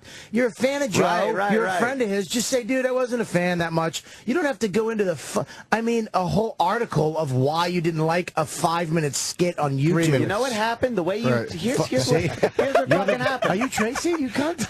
Dude, here's what happened. The way you spoke with him before, he's your friend. Now, so you're pal, and he's talking to you like, everyone slams each other in here? He's one of the guys now. Oh, I'm fucking friends with Joe DeRosa. No, you're not. You're a Facebook fucking leech. Yeah. Hey, Joe, you and me are friends. Remember the time I asked you about your friend that was sick that I never met, that you actually... It's like, dude, you know the names and work of people that I know. It doesn't mean they're mutual friends between the two of us. That's it. It doesn't... And because... I talk personally on this show doesn't mean you fucking know me, and it just drives me fucking crazy. I've bitched this about this to Bobby so many fucking times. No, it's the worst. Can't stand it. You're getting used to it. I'm sorry, Bobby. You're getting used to it, but the more it happens, the more adjusted to it you get, and the more you realize just insult them once, block them, and you literally, if they're killed in drunk driving accidents, you'll never know. I don't even insult them anymore. I used to do the same thing. I used to follow them, DM them, insult them, but now I just block them. Here's the thing, too. You'll get a message from somebody else. This is why I love Patrice, because he would block somebody for trying to get somebody back in. That's what I did. I was just saying that. I do the same thing. It's like, get the fuck out of here. No. And now you're shilling for this guy? Boom, you're gone, too. But they don't understand. It's like they say... fucking terrible shit. You can only wake up, I was telling Norton this, you can only wake up and be called fat and hope you die so many times before you actually pull the trigger and take yourself out. Jesus. I mean, I'm funny, but I'm human. I wake up and feel like shit, and then you get some... This is the problem with Norton. You know what Norton is? This is what Norton is. Right after he said, I know. This is what Norton is. Norton is the reason he actually helped me. Like took me to the grocery store. We talked. He got me on the Weight Watchers app. He's literally there saying, "Dude, don't eat that. Don't do that." Really, he's like Mr. Miyagi. But imagine if Mr. Miyagi helped him, the Karate Kid, Daniel, and then Daniel, and then when he took him to the thing to set up the fight, he actually just started kicking the shit out of Daniel with fucking with the blonde-haired the blonde-haired guy. Exactly. That's what it is. Miyagi walks over to Elizabeth's shoe at the end. Your faggot boyfriend put his little ankle That's out who there. Norton is. Yeah, he's an evil Mr. Miyagi. Elizabeth boots instead of shoes. Oh God, Chip. Well, let me ask you this, because we're all big fanboys in our own right of music and movies and all that shit. I hate music. Yeah, I hate movies. All right, I hate music and movies. I hate movies under 5 minutes. I hate movies under 5 minutes. That's a good one. Oh, they're mammoth lumps of shit. I don't blame you. Mammoth lumps of shit. I mean, it's good if you like that SNL sketch shit. But here's the thing. This is the one thing I hate about... I like that Twitter and Facebook provide open discussion. I think that's pretty cool. But what bothers me is I'm a fan of so many musicians and whatever, And a lot of the musicians I love have put out bad albums. Never in a million fucking years would I write to a band that I admired or respected and go, you know what, dude, let me tell you, this last album, here's where you went wrong. It's like, who the fuck am I to do that, man? Or if you did it, there's been Ozzy songs I didn't like, but I wouldn't address it like, hey, that you're shitty. I'll be like, yeah, I like that. I don't like that song as much as the other ones. And it's not kissing your ass not doing that. Yeah. Like he's saying, oh, I'm not going to kiss your ass. Well, you don't have to do that.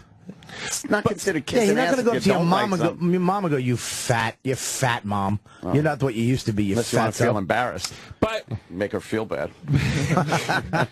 but the question still remains. Like, even if you said, like with the Ozzy example, hey man, there's songs I don't like, but you would say that if it was prompted, if somebody asked you, would you go out of your way to write to him and go, let me tell you, let me give you my pointers? Never. That's the point I don't get. It's like, who does that? Because you understand, though, this show creates a vibe of we're all hanging out. Even the people listening are like, dude, we're all friends. We're all hanging out.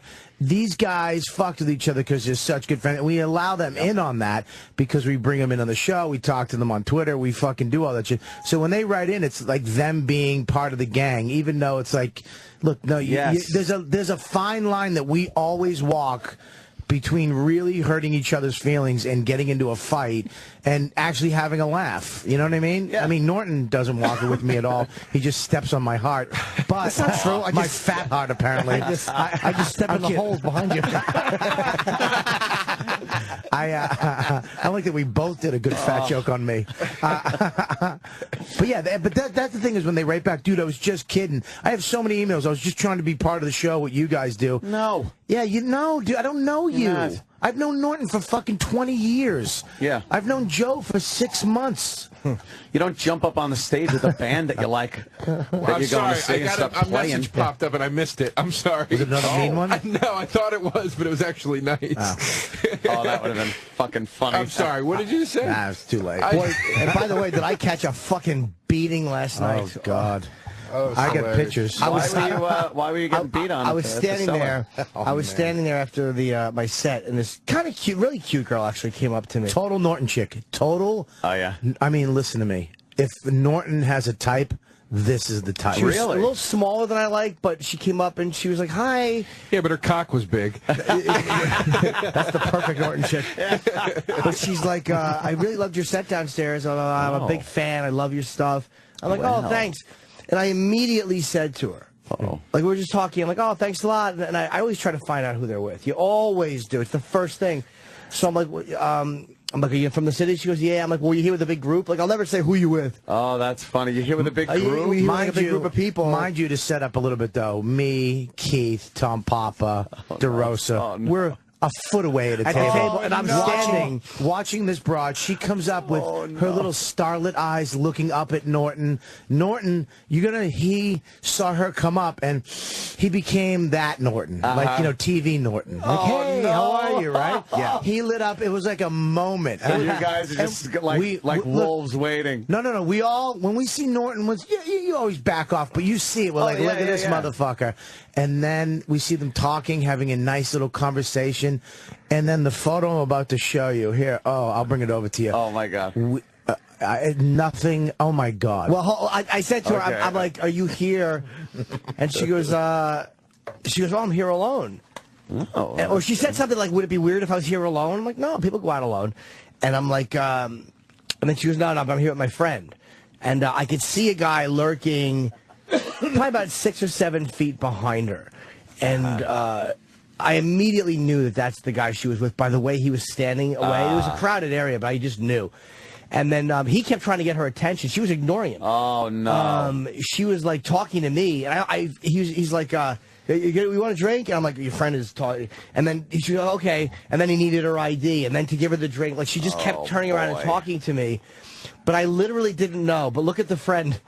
He was an 11. Oh, my God. Yeah, okay. Look at how tall, look how much of a man he is. He was really well built. His arm is the size of one of his thighs. Oh, but I'll tell you, honestly, he literally looked like he rolled out of the Captain America super soldier machine. But I didn't right into the comedy cellar. But I didn't give a fuck about him though, because she was totally ignoring him and talking to me.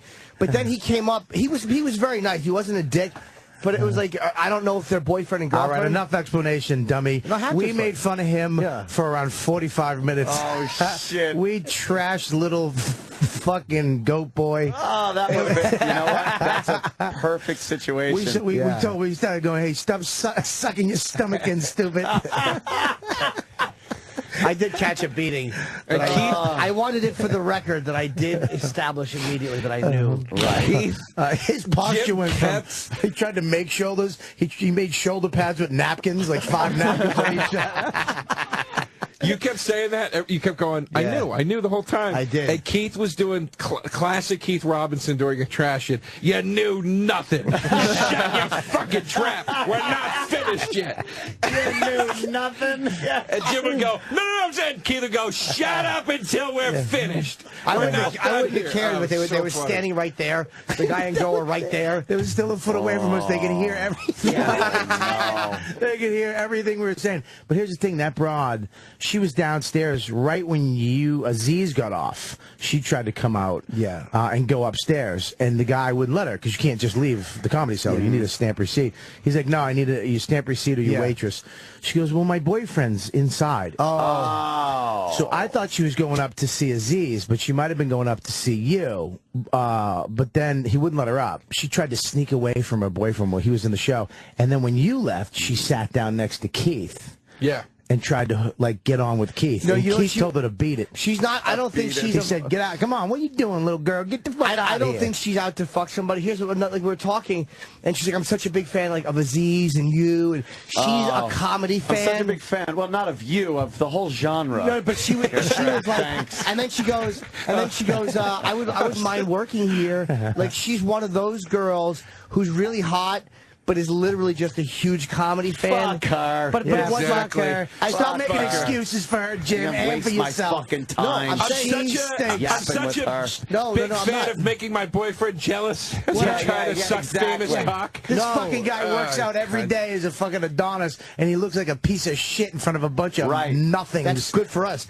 No, Well, what I'm saying is, I'm not justifying. I'm saying that's how I felt. Like, okay, I wouldn't have fucked her. I wouldn't have had a shot of fucking her anyway, because she wasn't. They weren't fuck vibes. Fucked you. Are you out of your mind? No. She would have fucked you if you paid her the right amount of money. Maybe she would have. But that's the type of girl that never fucks me. Now you didn't even that's think a comedy fan. That's the type of girl that never fucks anybody. Like she's there to make her boyfriend. What she was doing was the whole like, look at me. I'm talking to the comedians, sucker. Like she was doing that whole fucking thing. You get low self, dude. The girlfriends you've had and the chicks you bang are fucking smoking. I don't mean that. I mean, but that type of vibe. When a girl comes up to me and then they're like, "I would love to work here," they're looking like that. Here's another example. I was at the cellar one night and there's this fucking smoking, sexy fucking blonde who keeps looking over at me. And I was at the table by myself and I actually just waved her over because she was at the bar with her girlfriend. So I waved her over. Come here. She sat down. And it turns out she was a Canadian stripper. And she was really attractive. And she was flirting with me. But I knew it was too good to be true because that's not the way chicks that fucked me act. I know how girls that fuck me act, and it's not the hot girl that comes up and just starts, nope, no. Because I know what I look. If I'm Russ Maneve, maybe, but I'm Jim Norton. That's not going to work. So I'm like, okay. So it turns out she's a big comedy fan. She was loving being at the table and talking to the comedian. Oh, God, I love Colin. Oh, I love it. But she just loved us all as stand-ups and was never going to fuck. How long did it take you to tell her to get the fuck away from you? No, we talked for a while, but then she went on too much to the downstairs. But she was a little too eager to find out where she was sitting downstairs, so I helped her. And I wound up going to lunch with her and her friend, but knowing that it would never go anywhere. And why'd you go to lunch? Yeah. Why not? Because it's like there was no reason not to. Yeah, she there was is. nice. No, but you got to take a shot. You have to take a shot. But I proved myself right. There it is, though. I'm absolutely right. And she wants nothing to do, but you got to take a charge. You have to. But I confirmed that I was right. But I confirmed that I was right. The chick last night, you never even thought of maybe asking for her number? I did immediately, but the guy was. I wanted to know what the status was with the guy. But who cares? Nah, I don't do that because I don't want to make him humiliated or it's not even afraid of him being angry. Dude, I saw the picture. Fuck him. Look at that. Let him feel humiliation. But he didn't do anything. He was a nice guy. I felt bad for him to have to deal with that shit. Because I put myself in a guy's shoes. Like, that's embarrassing when your fucking chick is rapping with everybody. It's like, shut up. Good looking fucking cunt. Fucking no mercy Kumia today. Every fucking person we bring up, fuck him, that cocksucker. Yeah, I guarantee he has his other women out trying to net that bitch right now and bring her back to the compound. But you can see the way it wasn't just me. She wanted to talk to... Release her in the back. Go, swim in the pool. Go naked. ahead. She wanted to talk to Aziz. She wanted to talk to Keith. Yeah. Anybody on the show, I just happened to be the first one she spoke to. She was using all you guys to fucking get her boyfriend jealous. There's that whole thing going on where she feels she's got to keep him on his fucking toes. No way. Because she was a hot chick and he was a good-looking guy. He left pissed. Oh, did he? No, dude, you're wrong. He was fucking annoyed, dude. She sat with Keith. Was it her boyfriend or the guy, though? She went from you to Keith. Fucking bad. Either way, that was a boyfriend. And here's the thing, though. Even if it wasn't her boyfriend and it was just some guy that she was with, you know, she knew the fucking score.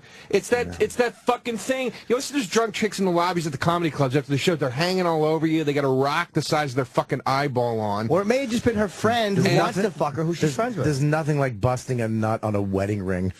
Watching her clean that thing off in the sink. Just blurka over her hand. It pours over there like fucking strudel drizzle. Strudel drizzle. Oh, like the ones you can make yourself. Like strudel drizzle. You whore. I don't believe that chick was gonna fuck though. She was too eager to talk to another comedian. Yeah. She wants to work there. She probably wants to do stand-up. Another?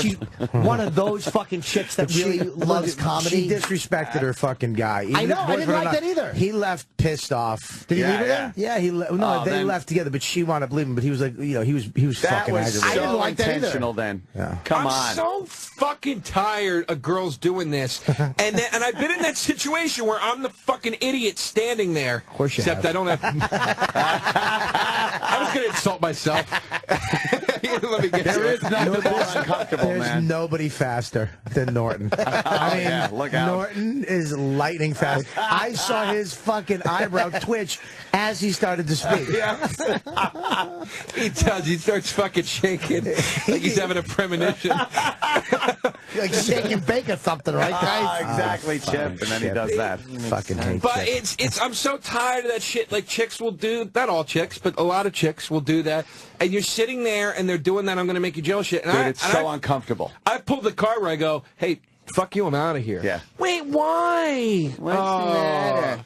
Don't. I'm just talking. I'm just. Yeah, you're just doing that. If I did it, I'd be a fucking asshole and I'd be in an argument. There's no better feeling than actually getting composure on a date with a cunt and actually being, what am I doing?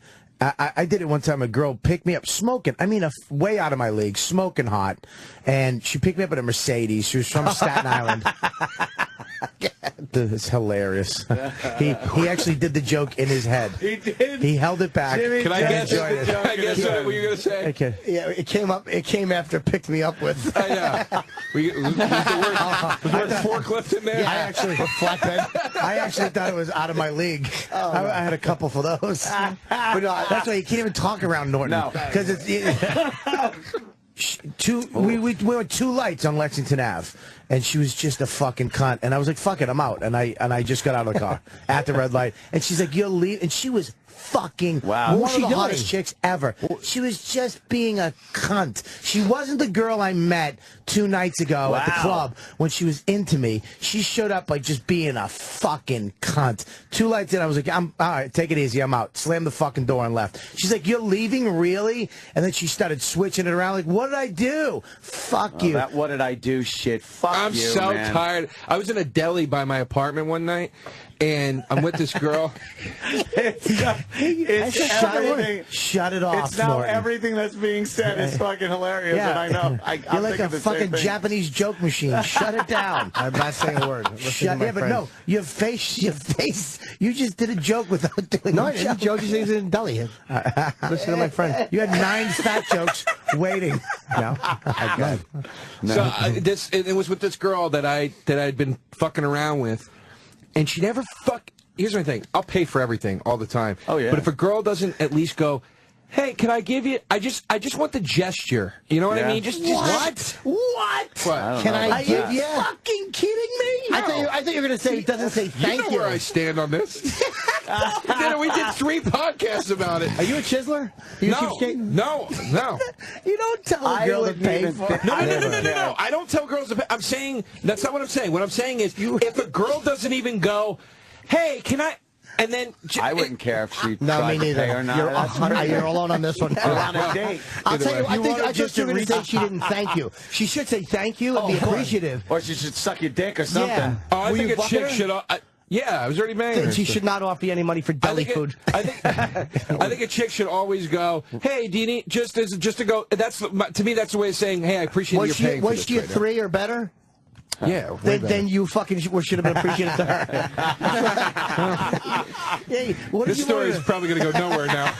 Did you want her to reach into her purse, like fake reach into her purse for a couple bucks? Yeah. Like we do when we're out with an agent, you fake reach. Yeah. It's a fake reach. Yeah, do the fake reach as a gesture. Actually, my agent's fake reach. I'm the one who winds up paying. That's hilarious. I don't like even the thought of that because if she's saying that she would be willing to pay for the meal, that means she's not willing to pay for it in other ways through maybe some physical contact. Oh, listen, Hubba. Yeah. we don't all live in fucking J.R. Ewing estates out in Long Island, all right? Yeah. You know, you sometimes it's a little tight. You should have a cowboy hat. You should wear a cowboy hat. Should I walk around with a cowboy hat? A big should. white Stetson. Yeah. You don't That'd got be to nice. pay for nothing, little darling.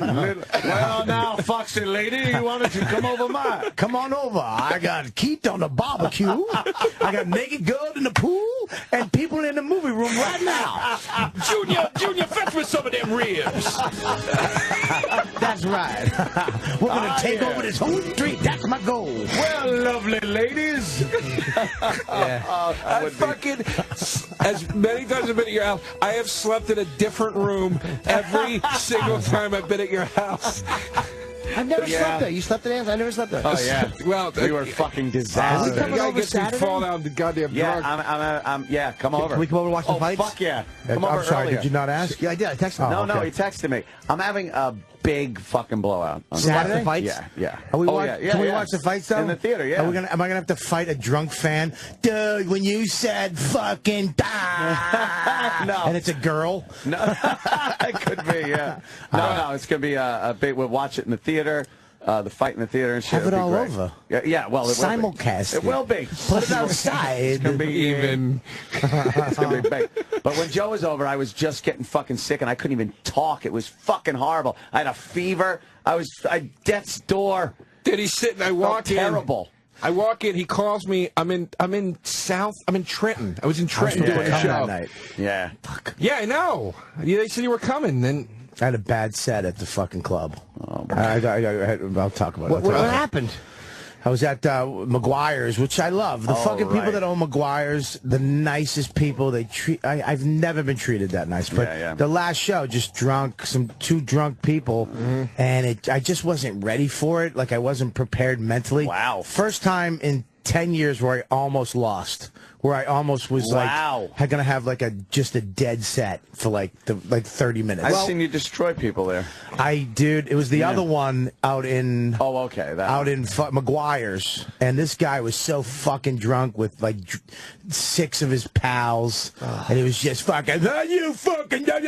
Was he yelling at you or each other? Yelling at me. And what did the club do? They wound up telling him to shut the fuck up, but I was caught in the middle of fucking with them, and I just had a bad set, and they got me a ride home, a limo thing home, so I was like, fuck it. If I went to your party, I would have done bad things. I would have ate everything. Yeah. And fucking probably just lost my marriage. Probably would have drank. I probably would have drank. I'd still be there right now. Naked in the pool. Just doing tech stuff for you around the house and Daisy Dukes in a hat. Nice. it was a fun. It was a fun night. Oh, it was definitely fun. I was down in fucking Trenton. He texted me as I'm just doing a benefit with Vinnie Brand. I'm walking. We gotta go up and do the thing. Yeah. He goes, "You ready to go on?" And I go, "Yeah, I'm ready to go on." He goes, "Can you do a meet and greet after with the charity?" And I go, "Yeah, of course, Vinnie, no problem." I'm literally 2 seconds after I said that, I get a text from Anthony. "Hey, dude, we're partying. Can you come over? Fucking booze, broads, come over." From Trenton? Yeah. I go, "Vinny, I can't do the meet and greet." And he goes, "Why?" And I go, "I gotta go." "Why?" And I go, "I just gotta go. I gotta go." Were there girls there? Oh, yeah. Yay! Guess who's ready?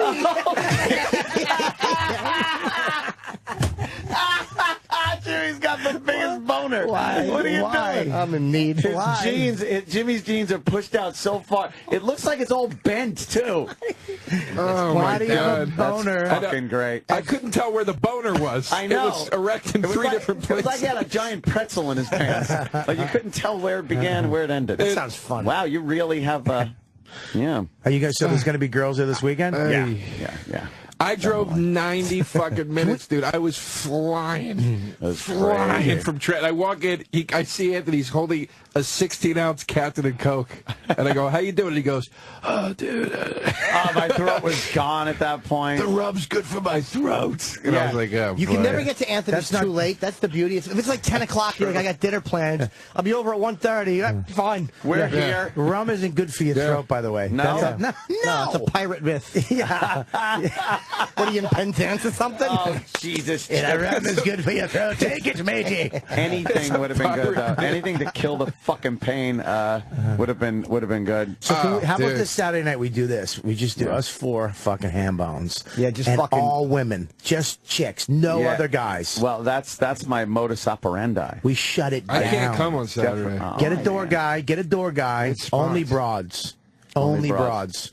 That's it. Just broads and us 3 now. Chicks. And stop letting creepy fans in there. Once in a while it's good, but some of those fucking wackos that show up. Oh, I know. Well, that one guy we talked to was nice. I like him. Yeah. But fuck He's him still too. hanging out? There's a Dude, there's he's a a couple good that are fucking. I just hate when they get drunk and they open a dude and they start doing, dude, shut the fuck up. Yeah. It's literally like going to the Playboy Mansion. Like Anthony's Hefner, Dude, and there's fans there, and people have certain access to certain parts of the house. Other people don't. It's so fucking funny. He sent me a photo of his hot tub with just all broads in it. And I almost left my gig. I was just going to fuck it. Prorate me on Saturday. I'm out of here.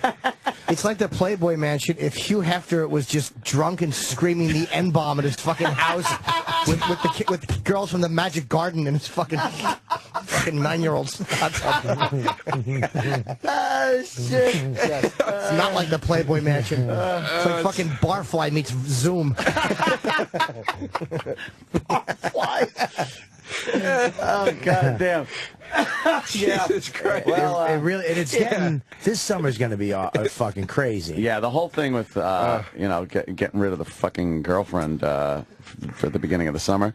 This is just, it has debauchery written all over it. Dude, just can I jump in? insanity. I swear to God, they just did a thing, a happy birthday to Opie on Fox Opie News. Hughes is on fucking happy birthday. Oh, it is on. Oh, that's really hilarious. Look at the picture they're taking of fucking Opie. He hates that picture. Opie, It's that's the actually a real photoshopped one. That's a real birthday wish. I swear to God, I'm not joking. I saw this picture and I was like, oh my God, that looks like Opie. And I saw his name. I thought he died. I swear to God, I thought that's what that was. Wow. I thought that was like a memorial man. thing. That scared the shit out of me for a second. I thought it was a fake birthday wish. I thought it was like the ones that the fans do on the they news. do for Uncle Paul and stuff. Yeah, I didn't. I was like, oh, they got Opie. Oh, that's Imus. He meant it. That's a long neck picture. Yeah, he doesn't He's like that 49 picture. today? Yeah. What do they Wow, call I it? thought he was younger. You call it long neck? He hates that picture because his head was like superimposed on a neck. Yeah, the way his body was and the way his face was, they had one picture that they liked the neck down and one picture they liked the neck up. So they put like his head on his body, but they didn't cut enough neck off, so his neck looks really long. It's like E.T. So, Dice, did they splice 2 pictures together? They spliced it. Like one was the body. Like let's say you have some fucking pig, but her face is like cute, you know? Like I'd throw a batch in her mouth.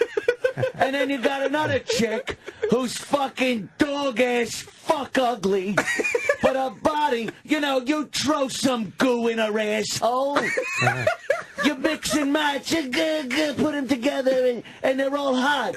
Good to fuck in the face, the cunt, the ass, everywhere. I can listen to that all day. Now I'll light a cigarette and smoke the room out. That's a fucking creep. Yeah, he's fucking smoked 6 cigarettes in here. Oh, Dice was fucking in here smoking. I thought you can't smoke You it. can't. Dice can do whatever he Fucking wants. sitcom team? Yeah. You can't. Dialogue next to each other? Oh, Ken We're crazy neighbors. I was looking for a cue card. Yeah. Oh, no. Shit. So, wait a second. You know I have to call him. Sometimes you have to, now when you call Morton's house, you have to talk to many different people yeah? to get to Jim. Oh, you're a phone call guy, right? Occasionally. What does that mean? That means you don't just text to get your fucking point across. You gotta, when that phone rings, I'm like, and now I know Bobby knows if you don't. I fucking absolutely know. Bobby will know if you just blow off his call. So I gotta answer Bobby's calls. Well, here it is that if you if it rings more than 2 times, it's your phone's not off. You looked at it and phone's said, not off. You have it with you. Don't leave it at home. It's not on the cradle. I've never seen you with you not having your phone on you. Right, exactly. So you know. Yeah. Fuckers. Yeah. I just want I want everything dealt with in text form. I hate text. I love text. I hate long text people who text like a fucking, a story to you. No, I don't. You gotta I read don't in even a mind cab that. and you my want to throw my up. brother fucking calls, and then I'm like, I don't want to talk. I'm not in the mood to talk. Right. And then when I don't answer, he'll leave a voicemail and then text me the whole thing, and I'm like, well, we could have started with the text. Bobby absolutely refuses to play by any text, anything. We have like email chains about the book. Everybody's like, I think this, I think this, I think this. Phone rings. Bobby Kelly. You know,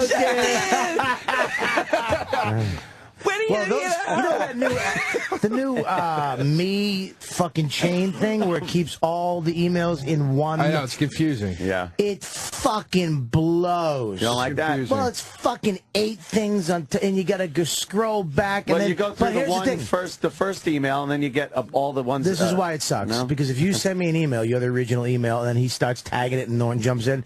It changes. So if I go to search for it, it's not under your name anymore. It's under Jim's name. And then if now it's not under Jim's name. It's under Joe's name. So it just keeps changing the actual original name, so you can't search for it or look for it. Oh, you have that doesn't sound good. Yeah, it fucking blows. If it kept the original name and inside of that you could don't see get it. back to anybody on email, so it doesn't matter to me. I know, you really are just a fucking. I'll text you. I'll text you. That's the best way to get in touch with me is text. And Anthony I'll text you loves back. a nice text. Yeah, he really does love a love good being text. disconnected. I love a good by, text. with emotion. He doesn't want to hear your voice. Hey, man, he doesn't want any human Send a connection. text with a picture. Call him, it's great. If you call him and leave him a voicemail, you'll be like, he hates me. What did I do? Because you won't hear from him. Oh, he for makes 2 you the months. fat chick. And if you text him, he's like, hey, Hey, you broke your cherry. I really get back to you immediately with a text. Yeah, his text a messages call, are good, I'm just though. like, I like Anthony's text messages. Oh, In the they're full of summertime, emotion. In the summertime, Anthony's text is the good. right. I've sent a few pictures. There's nothing better than a fucking Anthony text message with a pic in it. Like, here we go. As soon as I always check my phone, if it's today. Anthony text and then my wife, I throw my phone. Yeah. Oh, God bless you. Interesting summer. Fuck, dude. Should be fun. Yeah, well, some guy. Are you a texter or a talker, Jim? Much more of a texter. Really? Yeah. Much more. Yeah, I mean, I get it, but I only call you once in a while. I'm pretty good on the phone with talking, but You're when I great on the phone talking. I love texting. But how fun is the conversations? I've had It is nothing fun. but fun, laughing conversations. You know what? with you. I never have a bad conversation with Bobby. I'm not sitting there going like, "Fuck, get off the phone." Right. We laugh a lot on the phone. You make me laugh. But it's initially picking up that phone and being like making the human contact. Yeah, I know it's hard. Yeah, because you were molested. I was by a guy that looked like me, a Mexican. That Mexican guy. He almost molested me. He wanted I was kidding. I was No, joking. there was a Mexican guy that wanted to molest me. Really? He was all drunk at a party at the ranch one day, and he goes, he comes up to me, and goes, "Hey, how you doing?" I'm like, "Oh, I'm okay." He goes, "Hey," and then he just kept talking. He was all drunk, and he goes, "What do you say, me and you go into the bushes over there?" Oh, jeez, you went old school. I was like all shocked and stuff. So I just kind of, and my father heard that, and he lunged over, grabbed the guy's head, and just started banging it off of some guy's old Ford pickup truck. And he turned out to be one of the uncles of some of the Mexican guys that were at the party. And in the bushes was presents and chocolate for you for your birthday. You mean when you were a kid? Yeah. I thought you were talking about a compound party. I was like, your dad there, and he kidding banged me? a Mexican's head on a truck. Do you think I swear to God, I thought Do you think he'd turn down a Mexican guy at his party? Hey, the man punching me in the face. I don't know why he'd do that. First of all, I would have said, yeah, the Bushes, get to work in the fucking bushes, you prick. That's So what I happened? hired you for. They were the uncle. He was the uncle of some people. He was the uncle of some people that were there at the party. So they were like, oh, Joey, what, and he's like, this motherfucker, trying to fucking pick up my I'm trying not to make him a fag son. Did they beat your dad up? No, they were cool with it. They like really were pissed at the uncle. I'm trying not to make him a fag. You guys are really making it difficult. That was his whole it's like, come on. I just fucking now I got to put another 3 weeks in just for this one episode. This kid's been begging me for roller skates for 6 months. De-queer him. He throws up when he watches baseball. Yeah, that was like I was just shocked. Like, what? How old were you? 17, 18? Yeah, I was driving. Yeah, you in the barn fucking rubbing a horse vein mule. Yeah, I was probably 13. Your dad didn't know that you solicited the Mexicans? Yeah. Fucking put a burrito in my pants. Yeah. Hey, come here. You dipped your penis in the Cuervo so it smelled like the worm so he'd eat it? Chew your little cock. Little? Aw. Nah, that freaked me out, though. I was like, what the fuck? Like, that never happened, as far as I remember. Didn't make your self-esteem feel good, though? Yeah, it kind of felt a little good. The men were fighting little over Mexican guy wanted to take me to the bushes and probably kill me. Fucking murder me in there. After, yeah. He'd after probably I'm fuck your sodomized. throat and then choke you out of guilt. Oh, yeah. With a scarf. I'd have been dead in with a scarf. Some fucking Orange County riverbed, flood control, fucking viaduct. No, I was very shocked though. But it was kind of cool to watch my father beat the shit out of the guy. That was fun. I never got molested, man. I never even got approached. Not even approached? No. Yeah. I hope those memories come flooding back in the wrong time. I don't like that he said it like he's kind of bummed out. Yeah, I never got nobody ever tried to fuck me. No, I never tried to fuck me. I think it could have jarred loose a novel or something. I think there's more art deep down in there somewhere. Something. I need something to bring it out. Yeah, it could have jarred loose some good fucking creativity. Yeah, when I got that folk album out when I was 18 that I was trying to write. What would have been the first song? Yeah, I want to write Tori Amosy. Somebody touch my cooter songs. Joe DeRosa singing "I Trusted You." Yeah, I did you get molested? Joe DeRosa singing "One More Time" in the bush. Hit it for me one more time, you fucking Mexican in the bushes. Yeah, that guy wanted me. Who wouldn't? I was a tussleable little lad. Do you have any pictures of you when you were a kid anywhere on the online? No. That was a lot of pictures, Anthony. Little tater tot. Of a little kid? Yeah, I think so. I've seen the one of you when you're in your fucking metal stage with that awful fro. That was terrible. He was beautiful. Just unconditioned hair. Unconditioned. Looked like a fucking it was haystack. It was just awful. But then, before that, when I was like a little kid, but I was such a little fucking like wimpy little crybaby. Yeah. I was just always crying about something. Oh God, really? My stomach hurts. The lunch I got was bad. Oh God! It's all making sense. Oh yeah, I wish I'd have knew that, Anthony. No, it was all. That's still Anthony. This is just a facade. This gun-toting facade. There's a scared little boy. There's a scared little boy behind the walls of that compound. Yeah, he just wants a chick. Anthony's Ricky Schroeder. He's in Lonesome Dove. Lonesome Dove 1 and 2. I was a little just a little fucking married kid. You're a little newt. That was terrible. Just sad that the champ was dead. Yeah. Oh, dude, you're fucked. I've dealt with it. Sure you have. Yeah, you got years. a fucking arsenal, and you fuck 18-year-olds. You've dealt with it. Yeah, fucking get shit-faced on every Friday and Saturday till Monday. Well, you're dealing with it. But what? Is that me dealing with it? No, that you enjoying your life now. I realized, after a while, I was just, I think I was crying because my parents argued all the time, and I figured that was a good way to make them stop arguing. Right. Was by getting all, my stomach hurts. And they'd just be like, okay, shut up. Ro, you're a bitch. Joey, shut up. Go fuck yourself.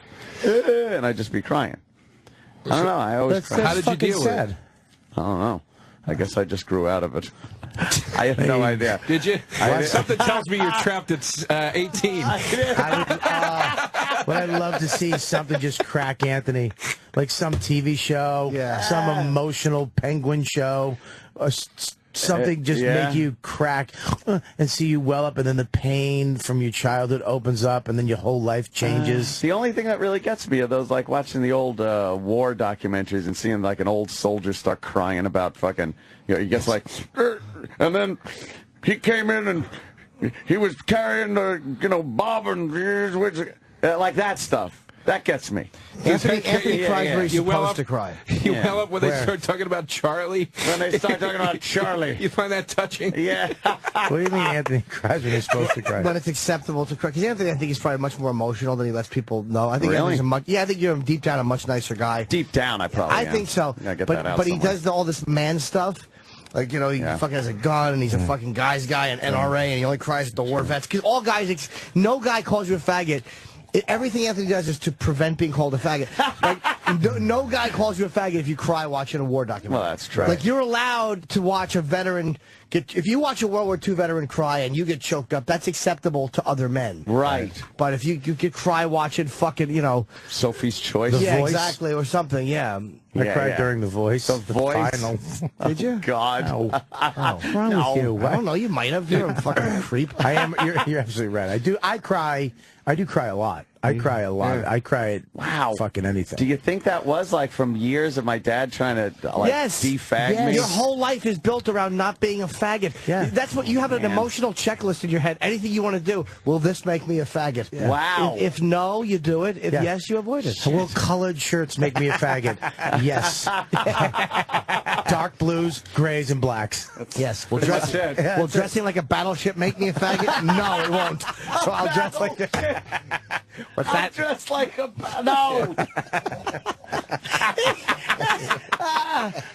Gray and oh, shit. Oh, fuck. You really are. You do have a checklist. You're trying not to be a faggot in your 40s. God, I didn't realize that. Yeah. How does that happen? Yeah, I'll tell you how it happens. Just suck a dick and get it over with. Stop fighting it. Yeah, should I? Yeah. No, dude, you haven't lived until you can't blow air out of your nose because it's all the way in the back of your throat. You're like, oh, Jesus Christ. Bobby's getting sick just thinking about it. No, he's not. No, I'm getting a hard on. Excited. Do you want to hear something that will make Joe jealous? What? Oh, this made me so happy. It's got to be something to do with Bailey J. Oh, this broad, it makes me so fucking happy. Bailey, yeah? I mean, look, man, she's fucking smoking. I don't give a fuck what you say. She's smoking. And now that I'm friends with her husband, it kind of ruins it. Why? Nah, because now I can't fucking... I know, I can't watch her videos anymore. Kind of... Yeah. I feel like bad. I feel like I'm looking at, like, my... like sister-in-law or something like that. Yeah, I don't know. It's weird. I just don't have like the right feeling about it. Ugh. Yeah, it fucking... I don't know. That doesn't sound... Fucking, what are you, that fucking friendly? What do you call me, a faggot ant? Yeah, see? don't cry, Joe. Hey guys, Bailey J here. As we all know, Bobby Kelly is super gay for my dick. So it was no surprise when we all heard that the Bailey J Show was moving to the Riotcast Network. So if you like real conversations and fake tits, I'm your man. Literally. So listen to the Bailey J Show right now. Oh, she's a fucking... Wow. She said that. I got this promo. She goes... I didn't know what she was going to say. Everybody knows that Bob Kelly's super hot for my dick. My dick plumped up. My wife giggled like it was funny, and I just went, ha, ha, ha. You really want to, like, blow Bailey J? I want to fucking start off a little kissing. I don't want to just get right into... If I'm not that type of guy. But it will get to that point where you would go down on Bailey J. I wouldn't go, why are you going to make it dirty? Because we've discussed this before a bunch of times, and it usually gets to this point where we try to figure out how far someone would go. Let's not start with the least homo in the room, okay? Dude. I'm the one who's married, okay? What does that have to do with it? Exactly. So is John Travolta. Yeah, I was just going to say... Sorry. He's trolling for big black cock. As we start to talk about this, can I tell you, I was at my cousin's wedding this weekend, and my uncle, who I've told he's always like, my friends at work, they like O&A and they listen, and I'm like, don't ever listen, just don't ever listen. Oh wow, yeah. So he comes up to me at the wedding, he goes, you know, I heard you on Opie and Anthony, and I go, okay, and he goes, I listened to the episode from whenever, and I go, okay, and I couldn't remember when it was, and he goes, you remember what you were talking about? Like that? Great. And I was like, thanks. Here we go. It's going to be the Bailey J thing. My uncle's going to hear that say it on blow Bailey J. Yeah, you don't want your And I'm just braced, and he goes, you're talking about Billy Joel and how he stinks. And I was like, thank God. One of the most innocent things that we talked about.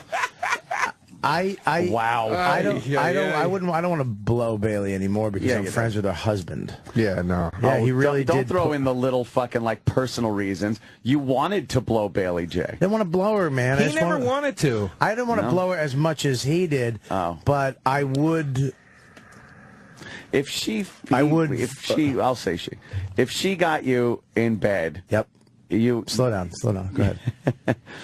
You would do anything at that point. Here's a scenario, You're ready? there. Here's a scenario where I'm up there, okay, upstate New York, near where they live. Matt and everybody's up there. All of a sudden, a tornado hits. Some bad shit happens. He's got a whole fantasy. All of a sudden, tornado hits. Oh my God, it's crazy. We look fucking Matt.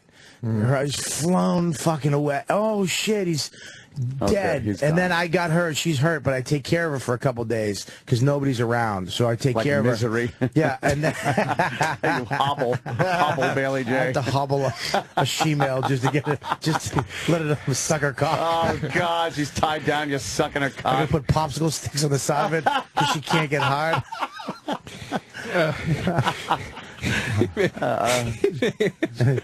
But Joe, I mean, Joe. No, I wouldn't need a snowstorm or nothing. You would need a snowstorm. A snowstorm. You are really turned on. You private dust. You cock a suck. I just started thinking about a bunch of white stuff, and I got excited. That's the only part that would I think would make me gag is jizz. Well, as a guy, it probably should. You know, Don't act all high and mighty, little faggot. I'm not high and mighty. I went through man training. I learned not to cry or suck a dick. Be a fag. Be tempted. My dad taught me.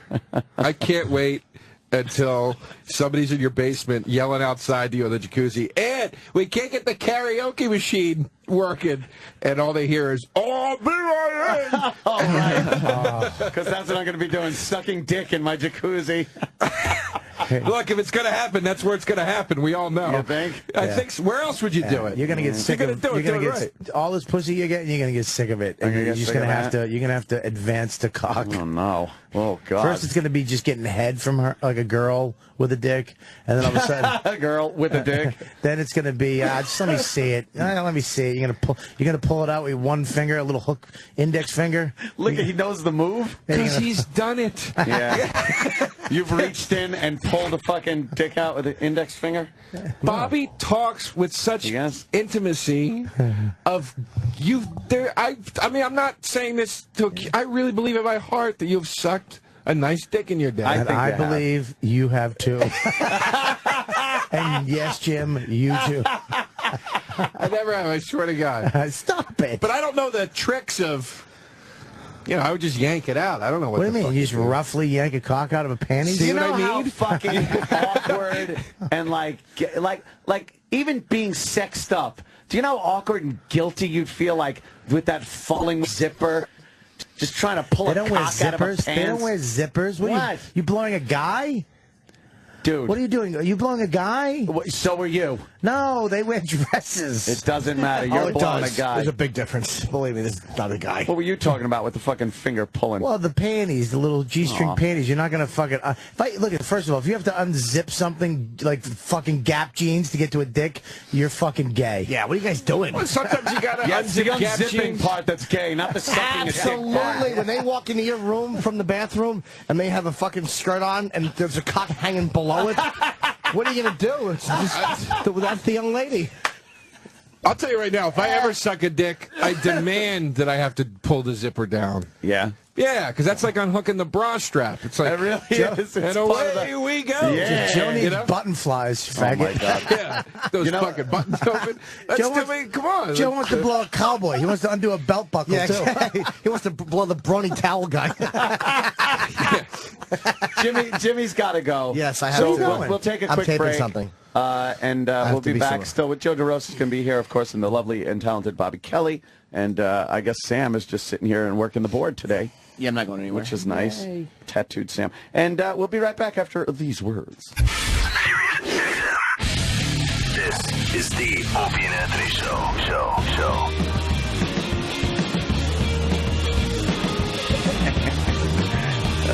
Bunch of fucking pigs.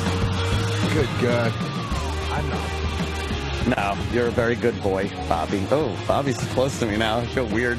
I was usually way over there. I love that we had therapy with Anthony today. Yeah. We got one step closer. It's a little therapy with me. I'm a weird guy, I know. We're all I don't fucking know. weird.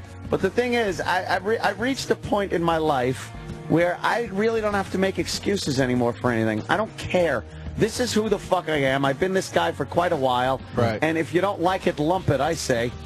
So, I rarely put up with shit anymore. I put up with shit for so fucking long just to keep from getting into arguments. And, like, keep things nice. Oh, keep things nice. Somebody, like, says something to me or texts me something. I'll be like, oh, well. Now I'm just like, fuck off. I've had it.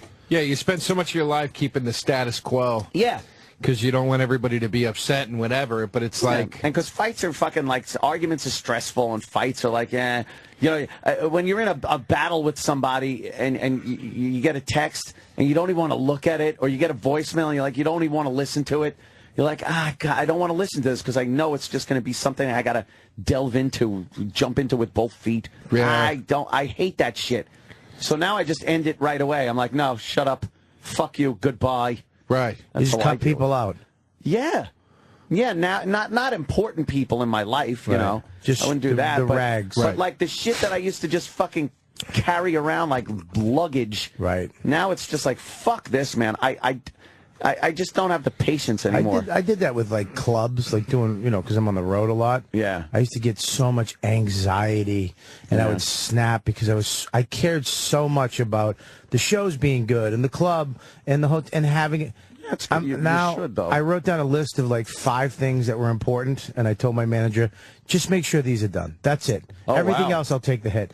And I don't even care anymore. I go to the shows. I know that there's someone got kicked out Thursday. Yeah. I know they gave a free ticket to some twat Thursday, and she can't. Fuck it. I don't care. Do your fucking job. So that shit you don't care about. I don't care. Like, even get to the gig anymore. It's like, if I don't make it, I don't fucking. I used to stress about making it to the gig, like the weather, and I gotta check this, and I gotta fuck. Now it's like, if I don't make it, I fucking don't make it. What am I gonna do? I still get the like stress coming here in the morning when I leave my house and I leave 5 minutes later than usual. I'm like, I gotta make up the time. But it's like, why? I could come fucking flopping in here at 6:15 and be fine. Right. I don't know why. Yeah. Like, that shit gets me, like, I really just gotta kind of blow shit off and relax. I'm learning that lesson recently with not assessing the situation after it all works out, and I've already freaked out for 4 days about it. Yeah. And I'm just like, dude, remember this. Remember that. And every time I'm like, you can't freak out, dude. It all worked out. There was no point to worry. Yeah. I mean, the best advice you could ever get is assess the worst case scenario. If you can deal with that, then you're fine. There's no reason to stress. Yeah. And when is a situation ever going to end in you dying or being homeless? You know what I mean? It's like those things are very few and far between. Yeah, You know? It's like- I used to give a fuck about like Also. the middlers and stuff. I used to get like fucking, Oh, really? I go in, I go 10, 20, fucking that's it. I'm not going to eat it. Yeah. I'm better than any fucking dummy in front of me. Jim would have made a joke there, by the way. It's funny that you made the joke without making the I joke. made the joke by without making saying a joke. Jim would have made the joke. Jim would have made a joke. Genius. It's fucking genius ball busting. It really is, dude. Yeah, it's fucking. I don't give a fuck anymore. It's like I used to get so because you have so many shit dicks in front of you. Yep. On the road. Yeah. Just dropping the mic when it's my show. Oh, do they do that still? Does someone think it's cool to fucking drop the mic after they're done? People do a little weird stuff, and I hate when they put their fucking T-shirt sales into the joke. The last joke. I can't stand it. If I see one more guy hold up a piece of merch with a punchline written across it. And then my favorite, though, dude, and you've seen this a million times, I'm sure. I love when they hold it up, and it's got the punchline. So I've got bumper stickers here that say, "Daddy don't want none neither." And where you work, in the South? Yeah. And then who has bumper stickers? And then, or whatever, T-shirt. Yeah. And then it gets nothing. Yeah. And it's like, your big joke, nobody fucking remembers it, you no-name asshole. Nobody cares. How about this, though? Work on your act instead of your merch. I don't mind it when the headliner is fucking going, hey, I got a CD or DVD or T-shirt, because he worked fucking 20 years to become the guy. Yeah. But when you're the MC or the middle guy and you're fucking holding up a DVD that you made in the basement, fuck you. It's just too easy these days to make and distribute merchandise, so anybody can do it. But here's the deal. Why is your DVD that you made in your basement, that's 35 minutes of your best shit, and my CD that it took me 20 years, I got a fucking record deal, I had to have somebody actually like me, and they made it, and I'm the guy, I'm the one fucking doing all the heavy lifting, right? And you get to sell your shit for the same price as me? Go fuck yourself. Oh, sorry. And a DVD. They have DVDs. I don't have a fucking DVD. Yeah. How the fuck? I don't even know you. And if I don't know you, in my eyes, you're not a comedian. That's my rule. You've been around long enough. Yeah. If I don't know you, then you're really not a comic. Yeah. You know what I do now to fuck with guys? When I plug my CD at the end, I go, so we're both selling CDs. I mean, you could buy his that he pressed at home and Xerox copies for. Comedy Central put mine out. Whatever. It's your choice. It's up to you. But don't you buy his fuckers? Just to mention, too, we do have a Dangerous Joe T-shirt for sale on riotcast.com. Yes.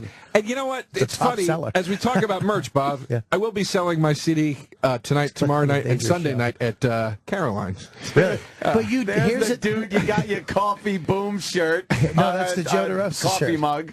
Dangerous Joe. There it is. Here's the deal. You fucking earned it, though. You're the headliner. Right.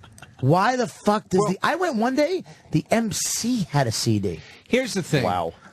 It was like a flea market. I don't give a fuck if the other guys want to sell shit. I don't give a fuck if you've got the feature guys, whoever has a CD.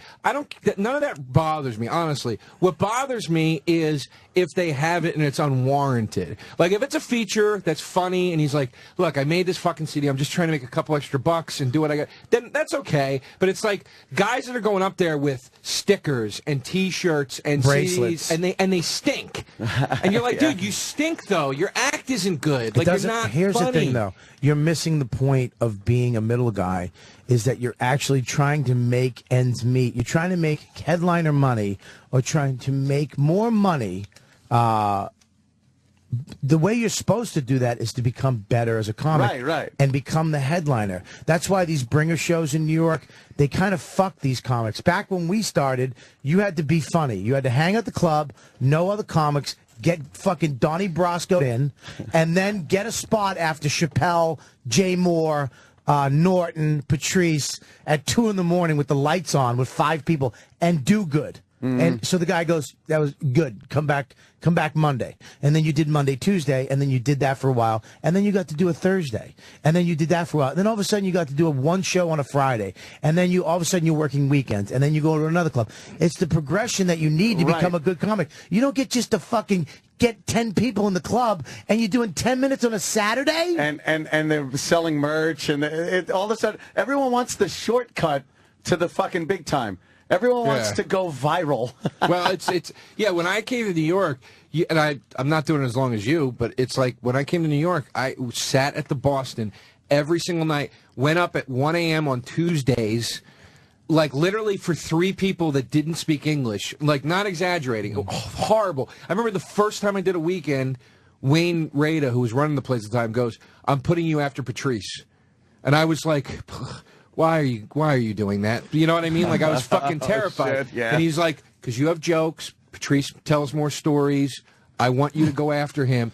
And, like, put me in the position where it's like, okay, I have to survive right now. Dude, I had to go I up- have to survive. I was you know? at the Boston, my first time doing a weekend spot. I sat there for 3 weeks, every night of the week, till 2 in the morning, and never got up. Oof. Okay? What made you keep coming back? I had no job. I moved to New York. I had no money. I had to go. Yeah. I had to do it. That's brutal. I had the flu. Okay? I had the flu. I just got over it. Like, I was still shaking or whatever, but I go down, I'm sitting in the back. Masavia comes up to me and he goes, I kind of hooked up. I pulled the train with him the night before, or like the week before. I got 2 broads to fucking just fuck us both in a fucking shitty apartment.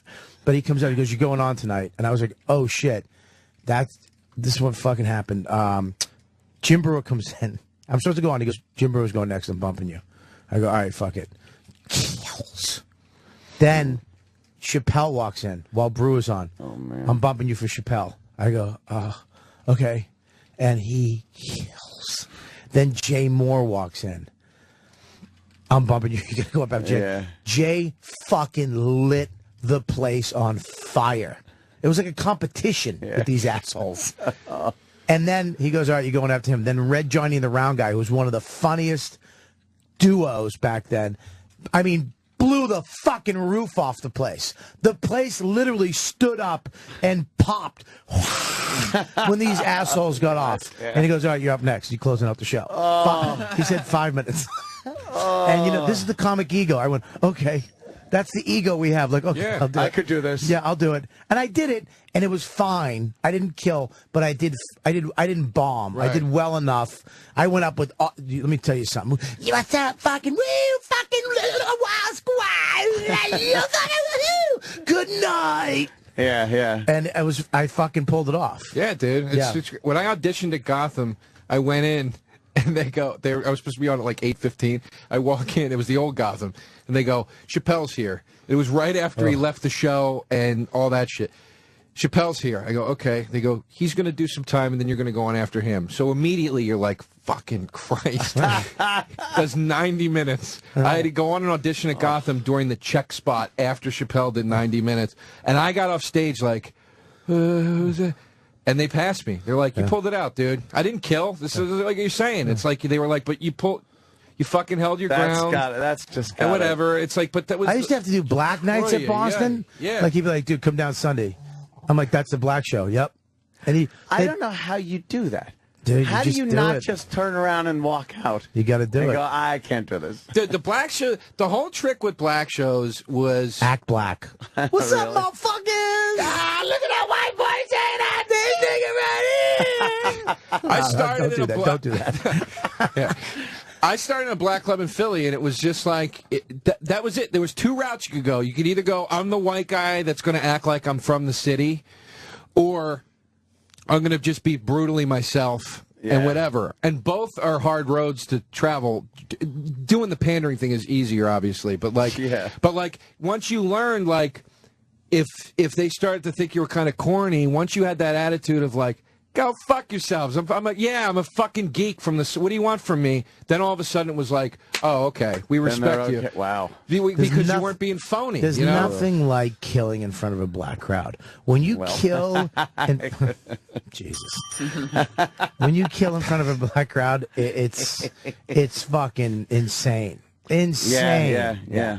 Fucking crazy. But how great was that Sunday Boston? Was that not the fucking packed. greatest? 2 shows packed, sold out every week. It was packed. But they used to put me. Oh man, they used to put me on at the end. I remember they turned the lights on at the end because they forgot to bring Will, and he was like, "All right, give it up for this white boy, Robert Kelly." Like they were angry that you got a spot. Sometimes, like you get shit. Like, bring this motherfucker up.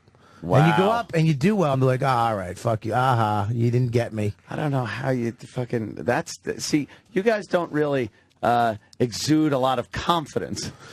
but in order to do that, I would think you'd have to be very confident. We don't have self-esteem, but confidence and ego are a fucking... We have tons. I was confusing that. We're honest about our self-esteem. We're shitty self-esteem, but ego and confidence when it comes to stand up, oh, you can go fuck yourself.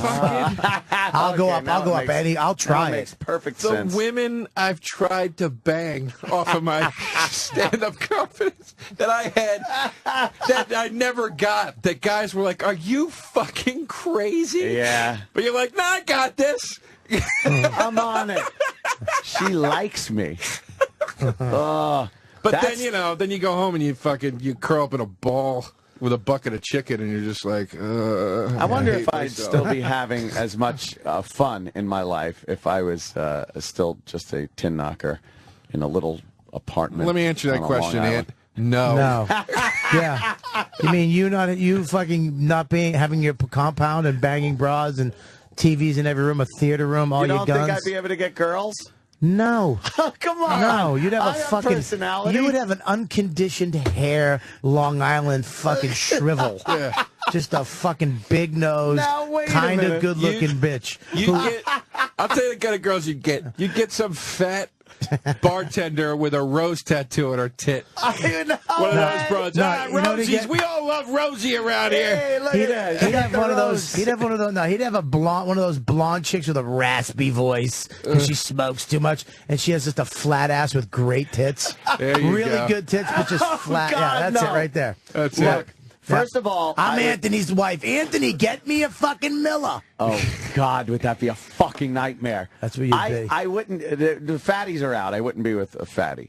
Oh, yes, you would? Nah, I don't No, think you realize how little of a choice you have. in really? this. I'd be that bad? We all would. I'm trying to think. Like, let me. You think would. of my Let me tell you something, dude. track record before. Your chick would just smell of cigarettes. Parliament 100s. Wow. Yeah. The ex-wife used to smoke Parliament. There you go, dude. And she would. Oh, sorry. And she was a bartender. And she would say, "Scene. We seen Skinnerd last weekend. We seen Skinner. Yeah. Yeah, you ever we seen Skinner. We seen Molly Hatchet. Yeah, her roots would be showing, because she doesn't dye. She's too lazy to dye her hair This anymore. is exactly what my fucking ex-wife is. Yeah. You're describing Yeah. that. Like, that's where I left off. Yeah. And then went into radio. So would that have been, that's just That it. would have been you, dude. You would have been fucking coming home at around fucking 6 o'clock. Oh, my God. Yeah, dinner wouldn't be on the table. She's fucking passed out somewhere. On a couch with some stupid show on and a fan because you can't afford electricity, so you don't have AC, so you just got fans in the I window. got the fucking oscillating fan. Yeah. Nice pack of Merits. Oh, some little dog. Oh. You'd have a little dog. I don't like this scenario. Ah, yeah. I don't like this timeline. Horrible. You'd have that. You'd have that. Bobby's like Doc Brown with the chalkboard. Yeah, with the timeline. This is the alternate 2012. I like the Anthony that founded He'd still have Bifco. He'd still have a square TV. I'd have the big fucking cathode ray tube TV. I know, with the green, On some red, cheesy wall unit that's it's got to be 5 feet away from the wall because of the back is sticking out. Anthony would make his garage like his little man cave. He'd have like a couple chairs and a recliner for him with some fucking posters of Farrah Fawcett on the fucking nailed into the wall. Oh man! You'd have a shitty car that someday you're gonna get back together and drive around, like like a muscle car with no wheels, no engine. And fucking, that would be? I think Danny found my you girl. go. There you go. Yeah, that's exactly who you'd be with. Look at that. Look She got at that nice shit bar. Yeah, nice tits, no ass. Wearing a she always wears those fucking champion of the world belts just to hide her gut. It's like silver and turquoise. Yeah, yeah. From your trip to Arizona when you went there on a fucking We went couples. to Tempe. Yeah, you went to with the Flagstaff. A fucking retreat. Hairdo is 15 years out of style. Yeah. She got that fucking 80s hairdo and the blue eyeshadows like running crazy on her. And she has that blotchy fucking pale skin where it's like red dot, white dot, red dot, white dot. And the red lipstick is wicking up the cracks in her lips. Yeah. And every every day of the week she'd pronounce it with D-E-E. Friday, we're going to see, and then on Monday. If you remember Wednesday, we seen this other band. Wednesday we seen.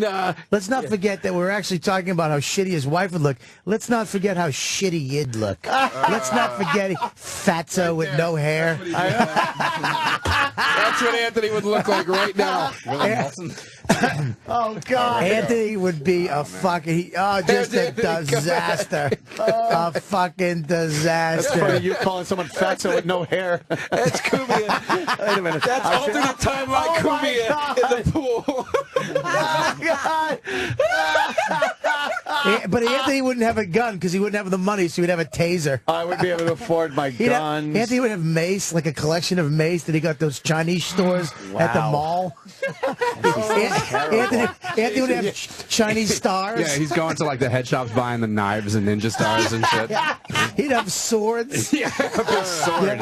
That's perfect. He'd have a fucking a Conan original sword. You'd be terrible. You'd be the fucking neighbor in Office Space. You'd be that guy. Yeah. Gotta wake my ass up 6 a.m. every day this week. Yeah, I'm doing the sheetrock down there. You gotta see this pair of titties on Channel 9. I gotta be drywall the new McDonald's. Yeah, I'm doing the drywall down at the McDonald's. I'd love to see his pool too if he had to clean it. You'd have above ground pool, by the way. Let me Absolutely. I will describe what my life was like when I first came back to New York.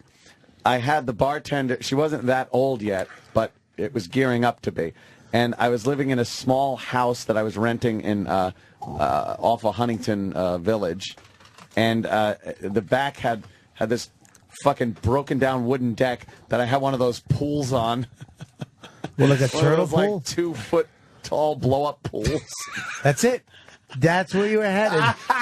You'd have the fucking inflatable hot tub too. Yeah, like one of those. Here's the thing: you would still be one of the cool, the scumbag friends you'd have. Yeah, all the scumbag friends I have. You'd still be the guy. Yeah. Dude, Anthony's got a pool. It's the shit. Go in. This is what you do. Get in with a. Oh, Do you man. think? A Miller I Lite. think he'd slide off. I think the only thing that kept him out of a militia was this radio show. You think I would have just lost that? I think he would have slid way off. You want to go shoot targets? No, Ant. Move to fucking Michigan. Come on, say those beer cans, honey. I got to shoot at him. He is one argument away from being Ted Nugent and just saying fuck it.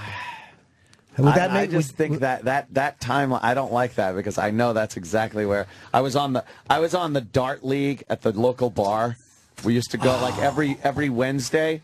We'd go to other bars around the town and shoot darts against them, and then we'd have a home game every month or so.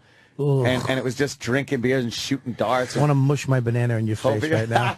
Do you know how lucky you are that you got out of it? You were in a dart league. I was in You're a not dart from league. the UK. I was I was a sheet metal worker on a dart league where I would go to the ATM because I needed more money for the bar, and at night I'd go across the street to the bank and the ATM and take out $20 and hope I didn't take all the money out. Your fucking Tony Montana story makes me sick. Mom, look, your son's a big success. You just Hold fucking on the bullseye now, huh? Anthony came to this country with a dream, and he fucking made it happen. I made it happen. Thank God. No bullshit. No school.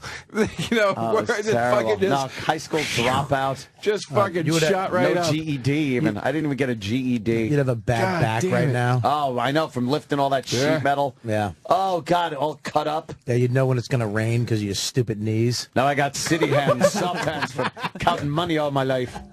Mr. Hooper. Yeah, you get soft hands and soft little women now. Soft. Think about your life now, and then think about what it was supposed to be. Okay, hold Just on. a little pool in the back. The little pool in the back with the wife yelling at me that I didn't take the garbage out. Yeah. Smoking. Don't look at this picture. Cotton candy hair. I gotta find a better one. Man, you know when you try to run your fingers through your wife's hair to give her a kiss and it gets stuck? Oh, God, yeah, just frizz. It just frizz from dyeing it too much. Oh, God. Don't look at. Okay, Danny's finding Think great about your pictures. life now. Okay. Think about your life now. Really get a good picture of it. Okay. And then once it's settled in, I want you to turn and look at this picture. All right. No, that's what it could have been. Hold on. Here's what I'm imagining right now. I'm sitting in the jacuzzi. It's nice, sunny out. I got myself a nice fucking Guinness in my hand. And, look. One of the girls are topless and they're jumping in the pool. All right, they're swimming over. Now they're climbing up the waterfall from the jacuzzi and jumping in there. And they're just hanging out, drinking and hanging out in the jacuzzi. Right. Okay. She falls, cuts her head on a rock. She's bleeding in the pool. You leave her. I like that. And this is what it could have Oh, shit. Let me see. Oh, my God. She's wearing a You Can't Afford Me shirt. She looks like an alien. That's it. This what it could have fucking been. woman looks like an alien. Her face is fucked. That's what it could have been. Here's the problem with that. You would have been with that. What happens to people, you're with it every day, so you get used to that face. So that face would have been like, hey, I don't know. That's my wife. By the way, this chick looks like the way Anthony would probably. That looks like Anthony. You are an asshole.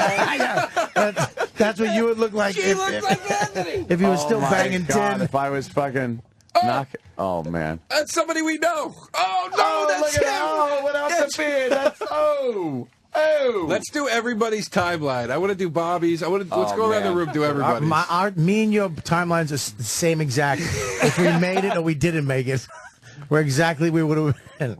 We're banging tin and doing comedy. We're at the same spot. Oh, Jesus. You know what's so funny, dude? I bought season 1 of Welcome Back, Kotter. Oh, man. Great. And I was watching Barbarino trying to suck Freddie Boom Boom Washington's dick. Mr. Calter. I love that black cock. He's trying to fuck me. Yeah, that's the sound of Orchak getting fucked by Barbarino. By Barbarino. I don't get it. I love DeRosa, though. DeRosa's the only fucking ass that would go and buy. You bought Welcome Back, Kotter. That's how you love him. $10 at Best Buy. I was like, fuck it, I'll give Welcome Back, Kotter. But I was watching it, and I started thinking about, like, because it's based on, like, Gabe Cotter's actual guys that he grew up with. I started thinking about, like, the storyline of, like, the real... Because those characters are much more real to life than you think they are. Like, they do a pretty good representation of, like, what that kind of kid was like back then and stuff. Yeah. I just started thinking about the timelines of those characters, where they would be, and every one of them was dead. Every one of them. Just end up Everyone dead. was like, it's a shame, man. Freddie, man, he was talented. He could play ball. He was a good-looking dude. He was funny, but he got shot, man. You know, it was all, like, think about all those characters. Like, Horshack is the dumbass that hung out with the bad kids because he just needed to be led. Yeah. So he's the guy that's going to OD one day because somebody gives him a bad fucking shot or on something. The fucking, doing drugs to be cool. Yeah, exactly, dude. Washington gets shot. Hotsy Totsy gets AIDS. Hotsy Totsy gets AIDS. Seriously. She tries to fuck Kotter in one of the episodes. Yeah, and it's like a goof. Yeah, it's a joke. It's just funny. Oh, the student's trying to fuck the teacher. Oh, it's the 70s. You know what would be the best, too, though? Is if the other timeline with Anthony, he'd just be a fan of ours. That we'd fucking sell a CT. He'd go to one of our shows. Hey, man. And his wife would be like, all right, let's go. I'd be like, hey, man, just give me a sec. Let me talk to him. Let's go. No, she'd be like, why the fuck are you even fucking talking to that prick? Where's the bar? Oh, God. That bad, right? That fucking guy. Can I get a pic, Joe and Bob? That's what you'd say. Joe, Bob, can I get a picture? I'd be showing all my friends. Yeah. Like, I went to fucking club, man. Just fucking Bobby. I think I had him laughing at one point. I said did one of my something funny. characters. I was doing like dice, and Joe DeRosa was cracking up at it.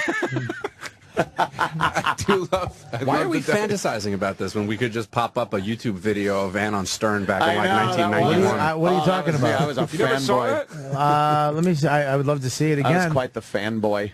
Really? I'm listening to all this. I'm like, this happened. This already happened. I really was. Yeah, but there's a fork in the road that God, the universe, whoever put in front of you, and you took it, and now you are in shape, $1 million man, guns, banging young broads. I try. Being you. That's the whole thing. Now you're just being you. This is the real me. This is not the real you. Oh, the real me is the other guy? I hope 3 ghosts come to you tonight and fucking take you back. No, listen.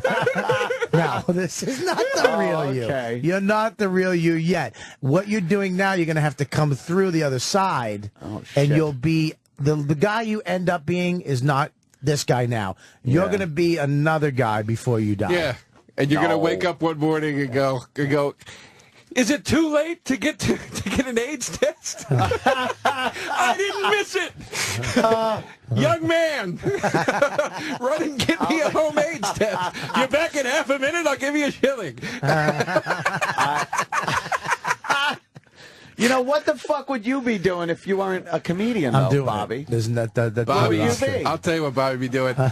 Bobby's the kid from Welcome Back, Kotter, that they'd be sitting there going, hey, he was funny and he's a good-looking kid. But he got in some dumb shit. He got shot. I tell you what skills do you have as far as I would work? be some type of counselor because it's easy. What? I'd be a counselor, but not with a degree. People just jump into that line of work? Dude, I was a counselor at 18 at a fucking juvie place. Yeah, how much did you make? Enough to fucking keep a roof over your head? Yeah. You'd be working in the trades. You'd be a roofer I or wouldn't some be shit. I would not be a trade. You know why? Yeah. Too much of a pussy. Yeah. I did it. My uncle was a painter. He had his own paint company. I worked with him. I was too much of a fucking pusswhack to be a trade. Yeah, trade guys. Your body is just fucking. I mean, it's a lot of work. Yeah, I would be some type of cheesy counselor. I'd probably have 5 jobs though. I'd deliver flowers on a Friday, like what I did. Yeah, you'd have a lot of jobs. Yes, he'd be the guy with a bunch of jobs. I disagree with this completely. Really? I think he'd be like River Phoenix at the beginning of Stand By Me and say Robert Kelly stabbed in the neck because you tried to do something honorable. You wouldn't have that thing going, don't do anything honorable, stupid. You got a nice career here. You'd just be like, you'd be working with the kids. You'd be like, I got to get in there. I got to care. And you'd get in the middle of some shit, try to help somebody. I'd be dead. You'd be dead. I wouldn't be here. Yeah. But it's a good story. DeRosa, what do you think you'd be doing? I like it. What do you think you'd be doing, Joe? I have no idea. Well, I know what he'd be doing. I Of have course, no idea. I'll tell you what he'd be doing. He'd be back in his little town, the mayor of the fucking town. He'd probably be working at a coffee shop. Right? Oh, man. The manager of the coffee shop. That's almost what I'm doing now. No, I don't know. What? Do you have any skills? What did you do? I worked. You know what? I gotta be honest, dude. I don't know where I'd be because I went to college for video production, like editing and all that stuff. And my last semester, we had to intern at a production house. It was mandatory, and I interned at this place, and it was a really small place, and I had a really down-to-earth boss, but he would laugh at me all the time. And I was like, why are you always laughing at me? He's like, dude, your fucking temper. If you can't get, cables to connect, you're... He's like, you're just fucking cocksucker, motherfucker. And I like, dude, I had no concept of it. So I don't think I would have been able to work very long. And I hated the job, too. Yeah. They were very nice people, but I hated what I was doing. He would have been at like a Sam Ash. Oh, something man. like that. Probably. Just that cunt. If you don't know, like if you walk in, hey, I'm looking for what? What do you want? I mean, they're all cunts there, by the way. They're the worst. They're all fucking assholes. The fucking worst. They're worse than gun store people. They're worse than bike people. Bike store people are fucking cunts too. Yeah. If you don't know what the new French fucking 10-speed is, do you have a water bottle? What kind? We have shut the fuck It's up. usually anything, because even hardware stores, they're all fucking pricky. It's like, yeah, I need a fucking nozzle. Sam Ash. What kind? What do you? Sam Ash. Sam Ash, music store people. Because they want to be fucking musicians. They want to be rock stars, and they're working at fucking Sam Ash. I'll tell you. I'll tell you. I know what it is. The worst. I know what would have happened. I know what would have happened to me. All right. Joe DeRosa, alternate timeline. Comedy was the only thing that let me be angry openly and get it out of my system, like where people were like, "That's funny," you know what I mean? Yeah. Like, whereas everywhere else they were like, "What the fuck is wrong with you?" I would have been headed for a nice fucking American Beauty breakdown. Oh, you think? I would have stuck it out for a while in some poor shitty office job, and I would have snapped. I would have actually snapped, and it would have either been gunned down, something, or got shot by the neighbor because the neighbor thought I was fucking his kid because I just wanted to hang out with him. I think it would be you in a fucking trying to lift weights in a garage and then just putting a shotgun in your fucking mouth. Wow. That's brutal.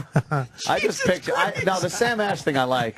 I just picture you at Sam Ash selling some fucking kid some guitar. Guess what? It's a Shure 58. It's the most used microphone. I mean, this is industry standard.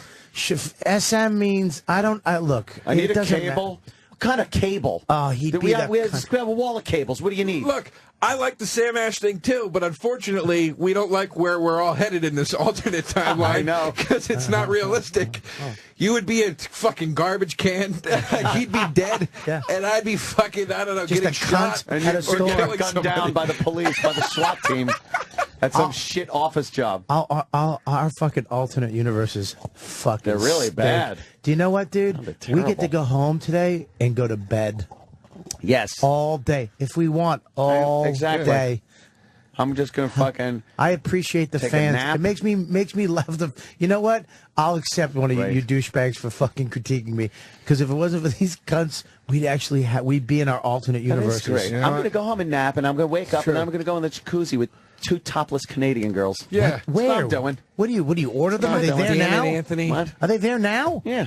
God, who's at the house? Let me see if I could pull it up. Oh, God. Are they on You know what? camera? His fucking universe is They're way still- better than ours. Oh, I am sick of they're it. still sleeping. I am sick of it. I don't know. They're not on cam yet. I hope you go home and all your shit's gone. And let's remember It this. could happen. I hope they're 2 fucking criminal lesbians from Canada. And that's what they do. They just find dumb Americans to fucking come over and they That'd be hilarious. all your guns, everything is fucking gone, and there's just like red spray paint on all your TVs. God, would I Wow, love that if they that'd be just bad. ripped you off like Zombieland? Oh, man. Oh, shit, right? 2 They girls just took your shit and fucking Like, what ran. happened? They fucking took my shit. Just remember this. While you're topless in the pool, while you're taking a nap, while I'm going around downtown looking for apartments, because my afternoon is free, guess what? You two and E-Rock will still be sitting here. Oh, shit. Because your lives are the same in this or any parallel universe. I was gonna reference you that. fucking middle roaders. All my shit's still there. Oh, man, that hurts. Fucking dick! What a dick! He called them fucking. There's no alternate universe for you, normal fucking middle You are roaders. a prick. You have no hopes and dreams. What the fuck? Wow. You guys are looking at alternate universes. We're just looking to October. I just said it because I knew you would go, what a dick, what a Look dick. at Sam. Sam, I'm joking. I'll tell you what Sam is doing in his head right now. Just thinking about all his plans that he knows. Look at you, you fucking ego. Who? Look at you. Out of Sam, E-Rock, and Danny, who is most likely to go on a killing spree at E-Rock. 45? Danny. Who's Fucking gonna- Danny. Probably Danny, yeah. Look, Danny. No, I think it's Danny. E-Rock. No, E-Rock doesn't have the balls for it. Danny has the facial hair. Danny has the facial hair for a mugshot after he killed a bunch of people. But Danny gets a lot of his rage out. Like, E-Rock is totally not self-aware. And so at some point he'll snap and not realize it's coming and just start firing. He won't know what he's doing. I don't know. Yeah, but he won't know how to use the gun. He'll try he'll try to put the magazine in his mouth. Shoot himself in the face by mistake before he Try does to anything. eat the bullets. I'd love to see Danny gun down a fucking Kmart as Oh, people are man. screaming, "Help! The guy from System of a Down is firing everybody in here." The lead singer from Godsmack's gone crazy.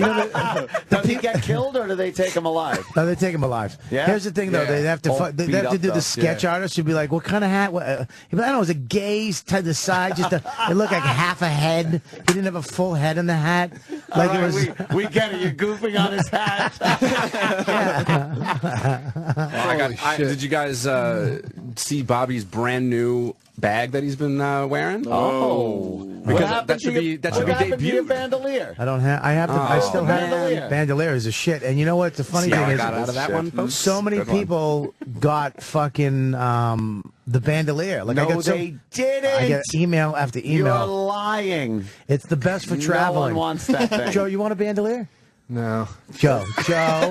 No, Joe, look at your bag you have now. Which is the... Look at Joe's bag now. Everything fits right in it. It's nice and compact. That's a little gay, though. Yeah, it's really good. Dude, one time See how I did that, Danny? I'm walking with Burr. I'm walking with Burr after a show one night in Boston. I'm carrying this. Some drunk guy goes, "Hey, look at your little purse, you fucking faggot." Holy right? shit. And then walks off, and I start fucking fuming, right? Yeah. And Burr goes, "What's the matter with you? Why are you so angry?" And I go, "You fucking hear that?" And he goes, "No, what happened? What happened? What happened?" With that fucking face. Yeah. And I go, fucking guy just goes, "Look at your little purse, you fucking faggot." And he goes, well, "You're carrying a fucking purse. What do you expect?" Thanks, Bill. Oh, what an asshole. Guess who traded up that purse? Yeah, this was yours. Oh, it you was? fucking asshole. I got rid of that. He had a really cool Comedy Central bag, or it was from Montreal. Montreal bag. And I was like, wow, that's nice. I traded up for it. I got rid of that faggy purse. You for that traded back? What are you, in fucking 5th grade, you two? Hey, you know what? We don't have fucking bags of money, Scrooge. Sorry. How's that sound? Sorry. We don't have fucking we can't just McDuck. Yeah. Timeline guys. We can't just go on the fucking internet and buy Canadian women and fucking cool bags. Go fuck yourself. Sick of it. 3 minutes ago, these assholes were sitting around a pool fucking getting fanned with leaves and eating grapes. Fucking And sick now they're of like, it. "Fuck you, rich guy. I'm sick of Anthony's DuckTales life." Yeah. Yeah. I'm fucking sick of it. Swimming. I bet he's got a room where he's swimming in gold coins. Boy, Joe's going to look in crack neighborhoods for apartments, okay? Please, whatever you need. Let me just live out there with you. I got enough rooms. You should Might as well. Why don't you let him live out there with you? I'll get a car. I'll give you $1,500 a month. Just let me fucking live out there. $1,500. Just to share the life. Yes, Bob, before you choke. I'm just looking at little fag Sam trying to put the fucking photo in front of you, and you keep ignoring him. It makes me happy. Oh, I didn't notice. It's anticlimactic now. Oh, that was, what bag is that? It's his new bag. Oh, that's the new bag. Oh, yeah. All right, at least, that's like... It's a backpack. It's an ass pack. It's too big. That's what I don't like. It's on your ass. It's nice, though. It's too big. Why can't you just get normal shit? I can't. It's like, why can't you not buy guns and drink alcohol? All right. And fuck girls Point not taken. your age. I'm my age. I don't like 50-year-old girls. You're 50? What? Listen, let's not get into semantics here. I don't know. Listen, you fucking kill your pain with little girls, booze. No, I don't. and- They're all fucking legal. Let's make that fucking clear. I'm not. I don't need goddamn FBI creeping up my ass because you and some other fucking bitch is saying that I'm with underage girls. Anthony, all I never those said girls, underage. They're all of age. All right, all those girls are legal, and they're all old enough to get into Caroline's Comedy Club, where I'll be Exactly. performing tonight, tomorrow, and Sunday night. Very good. Use promo code O&A to get discounted tickets. Troops get in for free. It's Fleet Week. You Troops should get have in for told free. me. Oh. I would have promoted that on my podcast. That's on riotcast.com. You know what, dude? I would have fucking promoted that shit if you... That's amazing. You know what? Maybe I'll come on your podcast on riotcast.com. You know what, dude? To promote my new web series, What Are We Waiting For? On You should YouTube.com come on /The Warner Thursday. Sound. Come on Thursday on You Know What, Dude, on Riotcast. YouTube.com /The Warner It's Sound. fuck- Now Dude, they're I'm fucking gonna be now they're honest. against each other. The fuck is this? No. We're. I just said it again because he talked during the plug part. No, I mush moused them. Here's the thing. Wait, what were you guys? Fuck. Here's the thing. Here's the thing is Listen, this. That okay? I kill my pain with that shit. Buying the new bag, the new hard drive, the new phone case. You kill your pain with fucking booze and parties. And chicks with fucking really fair hair. Just light, like it just came in, like it's brand new. Oh Jesus! And did you just get hair down there? You're terrible. Yeah, you give them little combs, little mustache combs. Look, No. that's the thing though. The way we drink is the way Bobby buys tech shit. He's got a Okay. closet in his house filled with tech shit.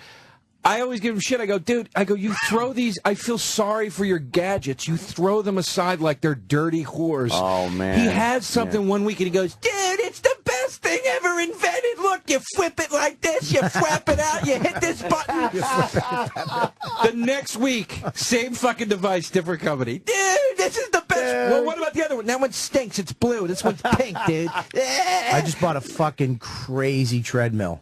What? It's so fucking cool. It folds up on itself, but it's like a non-folding treadmill. So when it goes down automatically, without you having to go bend down. Right. So you pick it up, you can wheel it whenever you want. It goes flat up against the wall, then you bring it down, and it goes down by itself.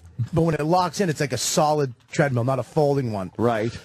The shit. Are you the using shit. it? I use it. It's the best for me because I use it at night. Like last night, I did podcasts, did all the shit all day. I did shows last night. We hung out last night at the Cellar because everybody was there. I didn't get home until 12. I jumped on the fucking thing. That's the hardest for an part is hour. actually, using the shit. If it's dude, it's right there. I unfold it, put my thing on, listen to a fucking podcast. I did 45 minutes last night. Yeah. Yeah, I've been using it every night when I'm home. Good. I bought this- Yowzer fucking treadmill. The best ever if you're going to get a treadmill. Now, and give it 2 weeks. Yeah, that'll be Yowzer. somewhere else. No. This one's got a thing for your coffee.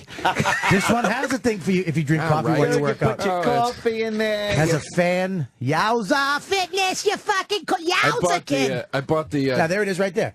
The fucking best. I bought the Janice Dickinson Fitness Revolution, Body Revolution DVD set. No, you didn't. And I used it for 6 days and then threw it in a box. I bought stupid weights that I'm lugging around every time I travel, and I'm like, I don't even use it.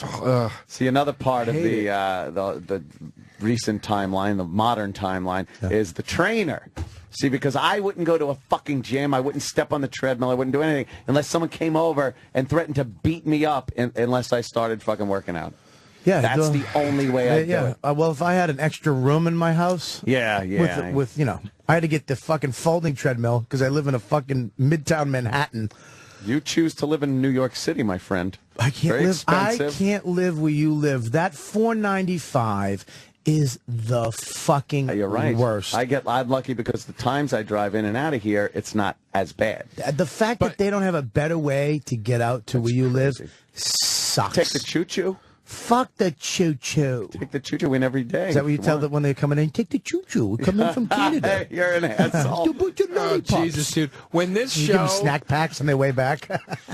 When you... Here's a little apple juice. Oh, my God. And a sippy. When you finally retire from radio...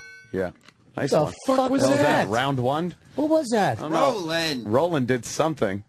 What the fuck was that? I know. What the fuck was that? How do you not know what that was? How it, could you? it sounded like something falling on the base of a mic stand. That was weird, man. Like a heavy... All right. Yeah, but we don't have any of those mic Oh, stands. wow, really? You don't know what that was? No. It sounded like an anvil fell. It sounded like metal snapping. Like, honestly, it sounded like metal Maybe snapping. it was my chair. Dude, when you finally stop doing radio... Yeah. It's a great fat joke on me. That your house, it's going to be like the house at the beginning and end of Citizen Kane. All right. Hey, remember the parties they used to have out here? Yes. Cobwebs. It's gonna. What's that castle on Game of Thrones that the dragons burned down? This place used to be the biggest castle of them all, impenetrable. Women used to come here and bathe naked with the king. Yeah. The people that get your house after you, the ghosts, just the fucking dirty ghosts The that are house going to will be. be upset that it's not having as much fun as it did. It's the funnest place ever to hang out ever. It's just literally fun. every fucking dream I ever had as a child. Yeah, it's when I like- thought like when I grow up, I'm gonna have this. That's There's exactly what I thought. I'm video like, games, yep. karaoke, a radio station, a movie theater, a hot tub, a pool, an arsenal. a bar. Yeah, An arsenal. Yeah. He has a TV studio. Yeah. There's a fucking studio. That's it. That's exactly what I wanted. It is the funnest place to hang Helicopters? out. Yeah, if you radio control, I haven't taken those out in a long time. That was when I was in that phase where I didn't have the show to do. It was when we were fired for a while. Gadgets. And I was just buying up, like, what do I want to do? You know what? Radio control helicopters sound fun. You just went to Gizmodo every day and bought And I would everything. just buy everything. Some stuff flying those things around. Invisibility cloak, maybe. Yeah, well, what do they got? That work? I don't know. I don't care. I'll buy it. Yeah, it's just a sheet with mirrors attached to it. There's nothing better. I mean, aside from the times at night when I cry myself to sleep. Yes. Then being single. And like a grown man and single. But even like in your situation, you're married, but you're still, Dawn is very accommodating where you can have a single type of lifestyle. I came home last night. I was going to be home early. I came home last night late, and I didn't. What were we doing? I was just done. Everybody was there. It was like the fucking old days. And she was like, "Oh, cool." I get no shit whatsoever, That's great. ever. Yeah, no There's shit something whatsoever. to be said for getting no shit, man. At because- all, ever. It's the great when you could spend your money on what you want. I was sitting at my mom's house the other day. I was just sitting there, and I started thinking. Remember GameCube? Yeah. It was like Nintendo's thing before the Wii. Oh, right, yeah. GameCube. I had that system when it was new, and it had these killer Star Wars games. And I was sitting at my mom's house, and I was just thinking about it. And I was like, those games are fun. I want that. And I was just like, I'm going to go buy a GameCube right now because I feel like it and buy every Star Wars game they had. And I was like, I started thinking about when I was 12, and I was like, I never thought I would have had the power to do this one day where I can just buy myself toys and gadgets. But that's dangerous. That's why I'm fat, because I can literally go, well, I want to go to every pizza place on 9th Ave and taste test. I guess and I can do it. That's different, though. Well, I didn't say I wanted to buy every video game system. Because I bought here's the a deal, pizza. though. Now, when I'm in the hotel, when I used to do comedy at the beginning, I couldn't afford room service. I had to go and get oodles and noodles or something, or eat at the club. Now, when I go into the hotel, I'll get whatever the fuck I want on the menu. I'm not looking. I don't look at the prices anymore. When you go to, I remember going to a restaurant and looking at the prices first before I went in. Really? I don't even look. I know what's the most, $50 for a steak, maybe 60. Who gives a fuck? See, look at that. He is a big shot. But no, but that's why I'm a fat fuck too. Is that it's like, it's like I was white trash my whole life, couldn't afford shit ever, and now that I have money, I mean, I don't have enough money to buy everybody in this room a steak like you. Oh, well. But I do have the money to get my wife and myself anything I want. That's why you're fat. Sorry. What's the matter, Joe? I ripped one. Oh, and it it's was bad. bad. It was almost an accident. It'll hit Danny If you first, shit like your a pants, that would tsunami. make me so happy. If you just shit, and I'd show you and be happy as you vomited. That would make I'd me vomit on your happy. shit. Dude, what? yeah, of course you got to be careful with everything, but I mean, I just like when I see my thing growing up, I was such a I still am. I was such a music fan. I spent every dime of my allowance or whatever bullshit job I had on CDs. That's all I ever bought when I was a kid. And I remember having to wait and not be able to buy the music I wanted to buy, and like it was always like a special thing every 2 months when I could go buy 1 or 2 CDs or whatever. Jesus. And, it was a kid. I had no fucking money. And that lasted through college, where everything was like, oh, I guess I'll go sell these CDs so I can buy this new one that I want or whatever. And now, like, it's such a simple pleasure, but to be able to walk into a store and go, I'm going to buy whatever fucking DVDs and CDs and video games I want and go have fun. Like, I just love being able to and not have somebody to answer to. I don't got to worry about a kid. I don't have somebody, wife there going, Isn't that great? It really is. I'm married, dude. I can't. I don't get. I think I asked you, people who got divorced, and you knew from the get-go that you shouldn't have done it. Oh, yes. Everybody who's gotten divorced, I shouldn't have got married to this broad. Yeah. Like, I'm fucking happy. My chick's the shit. I don't have any. It's actually the best thing I've done is get married for me. You know what I mean? There's some guys that I did that shit from 10 to 30 something. But do you look at it like it was good for me, like because I'd be on this self-destructive road if I didn't get married? Because that doesn't sound very romantic. That sounds therapeutic. No, that has something to do with it. But I'm happy. Like, I love hanging out with my broad. Because with my broad. Because here's the thing: is that I've been with so many chicks that. Oh, do tell. But how many girls can you hang out with for more than a few hours before you're like, get the fuck away from me? Please stop talking. It's a handful. Yeah, I mean, when you had your chick, it was, it's at the beginning. It's like fucking. Oh, I could finally be with this chick and just hang with her all day and not worry. She doesn't bug me. I don't want her to fucking stab her on the neck with a pencil every time she breathes. Shut the fuck up. Shut up. Yeah, I told you, they did a thing on love. There is no love. It's compatibility. People who are married for 50 years, they're just compatible people. They can be around each other all the time. Me and my chick are really compatible. And so that, I love her too. I've been friends with her for over 15 years.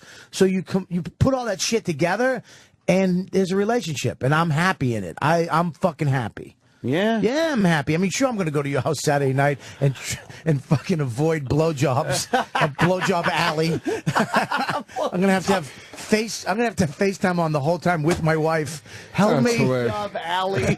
It's like a jackass stunt. You got to try to get through the room without getting your cock sucked. Getting your cock sucked by a chick with fucking nice fucking titties. Yeah, yeah, dude. I wish I could meet like the one chick that I could. I wish I was gay, dude. I really wish I was gay. I wish you were too. I do. Look. I hang out with my friends. If I could hang out with a chick the way I hang out with you guys. Yeah, but if you were gay, it would be the same thing, only you'd feel that way about guys. Absolutely. You'd be like, I can't hang out with this guy for more than 10 minutes. See, I don't think that's... Serious, it's the truth. That was a good gay guy voice. Thanks. No, but I don't think... Here's where I don't agree with that. It's the difference between the sexes. First of all, you are gay. Let's just get that. Let's throw that on the table. You're as close to being a fucking homo as homos are. You think so? Yeah, dude. What kind of shirt is that? It's a Henley. Oh, boy. It's a Henley. He knows. He taught me what heathered T-shirt. I didn't know what heathered T-shirts are. Do you? No. Yeah, but that's just because I like clothes. Oh, man, if that doesn't Ding, say ding, ding, something ding, right ding, there, ding, ding, That's ding. definitely a... Fag. That's definitely a... I like clothes. I like a good cry. I'm not fucking embarrassed to admit it. You work live your in the life. arts? Yeah, you live I your work life in the through arts. your TV shows. Will and Grace, like on Will and Grace when she came in and she caught him. Sex and the City, one of my favorite shows of all time. All right. Oh, God. You know, yeah. So look, I got my little things that I do. So you're saying it's more the guys and the girls, the way the girls are. Well, dude, it's what Bobby just said. It's compatibility. It's like, dude, I can hang out. Look, after you blow a fucking load, you want to hang out with a broad? No. You want to go meet your boys at the bar and fucking laugh it up and have drinks and smoke a couple butts and talk about the banging you just did. Smoke a couple cigarettes and talk about the banging you just did. So it's like, to me, theoretically, if I wanted to bang guys, I'd bang a guy and then be like, you're a good dude. Let's go hang you're now. thinking like a heterosexual male. In that world, it doesn't. I don't think it would work that way. I think it would be the dynamic's different. All of a sudden, it's the same thing as if it was a chick. Yeah, you bang a guy, that guy is going to go, where are you going? Right. What are you doing? Start giving you shit. And you're going to go, let's go to the bar. I'm tired. I want to work tomorrow. Come on, cuddle. Just come Why here. don't you just cuddle with me? Come here. Let me see your shoulders. Don't you think there's a higher chance, there would be a higher chance of me meeting my exact whatever if it was a dude than it was a chick? So if a man's guy, you're like, hey, that was a good blowjob. Thanks, Joe. Let's go watch the game. I'd be the one going, where are you going? First of all, Joe's I'd be the one doing that, first of all. Yeah, he's the bottom. Yeah, he doesn't know what sports are. That'd be a sweet bottom. First of all, you'd I go already have a bottom with chicks that just lay there. I'm not fucking doing all the ramming. Get on top. Joe's a bottom. He's a little sloppy bottom. Yeah, I'm a fucking sloppy bottom. If you were gay, you're talking about straight eights. You're talking about being a straight eight. Like, I get to be a guy, hang out with guys, and then I'm just going to blow my load with another guy. Yeah. So it's just about blowing the load. Yeah. Yeah, but gay guys don't do. They're women too. It's the same fucking relationship. You're gonna go through the same bullshit that you go through with a broad. You're gonna go through with a woman. They're gonna play the same fucking head games. You're gonna feel the same insecurities. I don't know, man. I'm telling you, don't go I gay. think so. Full gay, Joe. I can't go gay. I don't want to suck dick. Not Bailey. Oh, wow. It's not Bailey J. But no, can we go Bailey to your house? Can we just Bailey would be cordially invited over my house. really? Yeah, sure. Awesome. I'm no homophobe. She's the best. Yeah, she's the greatest. And her husband's a shit too. Take that Great fucking people. Matt Terhune. They might come out to one of my shows. Here we go. Tonight, Thursday, or Sunday at Caroline's. Dude, funny you say that because they're on riotcast.com, the Bailey J Show now, with Dr. Steve. Weird Medicine just got picked up. Weird Medicine did. Yeah, Fucking dude, he was 24 on the chart yesterday. He goes right to the top, cocksucker. Dr. Steve's great. Unbelievable. Right. But, So now, what this Bailey J thing's got me with you. You definitely would do stuff. Have we not discussed this enough? Yeah, I know. Would you let? I want to know that we really. We I really feel like have. we really delved into this Would at you- length to the point You where I are called right. her and I was like, "Should I not talk about this I'm just anymore?" not going to talk about me sucking your dick. I can't watch your porn anymore, though. I can't. I can't watch it anymore. Honestly, at this point, it's like Bobby said. Like it's too familiar now. Yeah, it's like I don't- watching your I sister lost brother.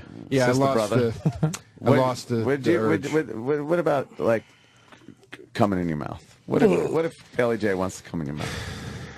You're there. You're doing it. You get to spit it out, though. You don't have to swallow it. You can spit it back out like AIDS cum. Is that what it's called? Yeah, that's what they do in the pornos now. You ever notice when they used to swallow it, and then they transition when AIDS came out to having it in their mouth and spitting it back out. Yeah, yeah. Because if you don't swallow it, you can't get the fucking hibs. Oh, really? Well, you can't if you What if got you a got goddamn bleeding cut guts? in your mouth. Well, don't floss before you suck a dude's dick. Down here's not the dangerous part. It's up here. Yeah. That's the bloodstream. It's hard to get AIDS. It is. But it's very hard. Let's all hope. Yeah, right. Would you take it? In the bit that I do about Hang on 1 second. Anthony, would you let a guy come in your mouth? No. Okay, see how quick that was? Yeah. Stuttering fucking homo. Here's the thing. I do a bit about this, about like the stair step up to it. It's like it's not as easy as would you just swallow the cum. It's like there are so many. It's like becoming president. There are many levels of things you need to get through first. So by the time I have a dick in my mouth, I might be fucking all in. I might want to go all the way, but I might not even get to the point of being able to have a dick in my mouth. So the passion at that point might have overtaken you. I think if DeRosa's in bed with Bailey J, and things are happening, you're so caught up in that moment. You're doing, and if Bailey J want to fuck you in the ass, Bailey J's fucking you in the ass. I guarantee. It's just happening. I guarantee Joe would. I think first of all, Joe is a romantic at heart. I believe that. Yeah. He's watched too many rom-coms with Meg Ryan and Tom Hanks. Meg Ryan with a dick. Yeah. Yeah. I'd fucking do it. Meg Hanks. Yeah, Meg Hanks. So he would, if he was with Bailey J in bed, you would actually be, you'd kiss and fool around and foreplay a little bit. Yeah, no, look, listen, if she walked in here right now, I'd make out with her in a fucking second. I'd play with her boobs. Dude, this is, you know, a funny story about this? Yeah. I was with Jay Moore at a casino, and he was fucking grilling me about this. We're all in the bathroom. All night he was grilling me about this. Of course. And we're in the bathroom. I wonder why. And he goes, Can I tell you? And he goes, come on, dude. You telling me you don't know if you would suck her dick or not. You're telling me you don't know. And I'm going, Jay, I don't fucking know, dude. I don't know, you know? And he goes, what would you do with her? What would you do? And he's fucking hammering me so really loud. I go, look, I'd make out with her. I'd play with her tits.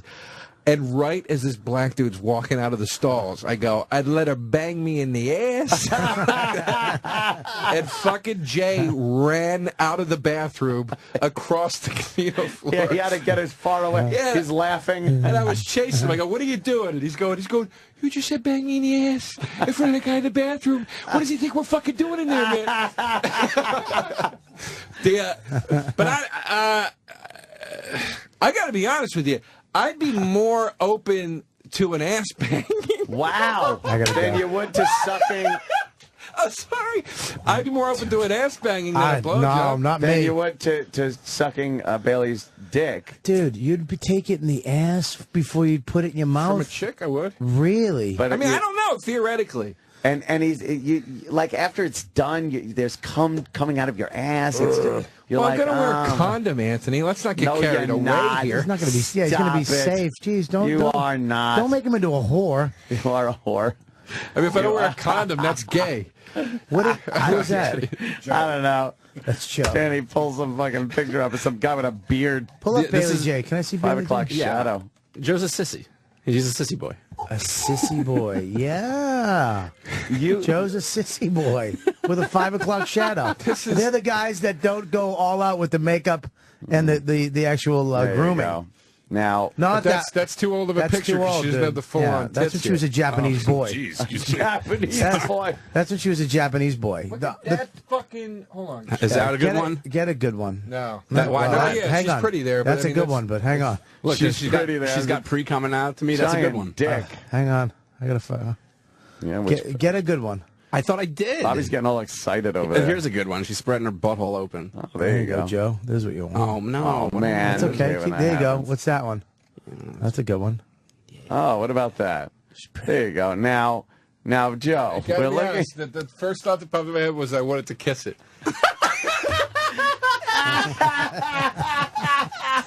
That was honest to God the first thing that popped into my head. We need. Listen to me. Kiss it. We need to I want get. to, and not only kiss it, I swear to God I'm not lying, crawl over on my hands and knees and kiss it. That was the first thing that popped into my head. So, maybe I'm a fanook. We need to get a tranny.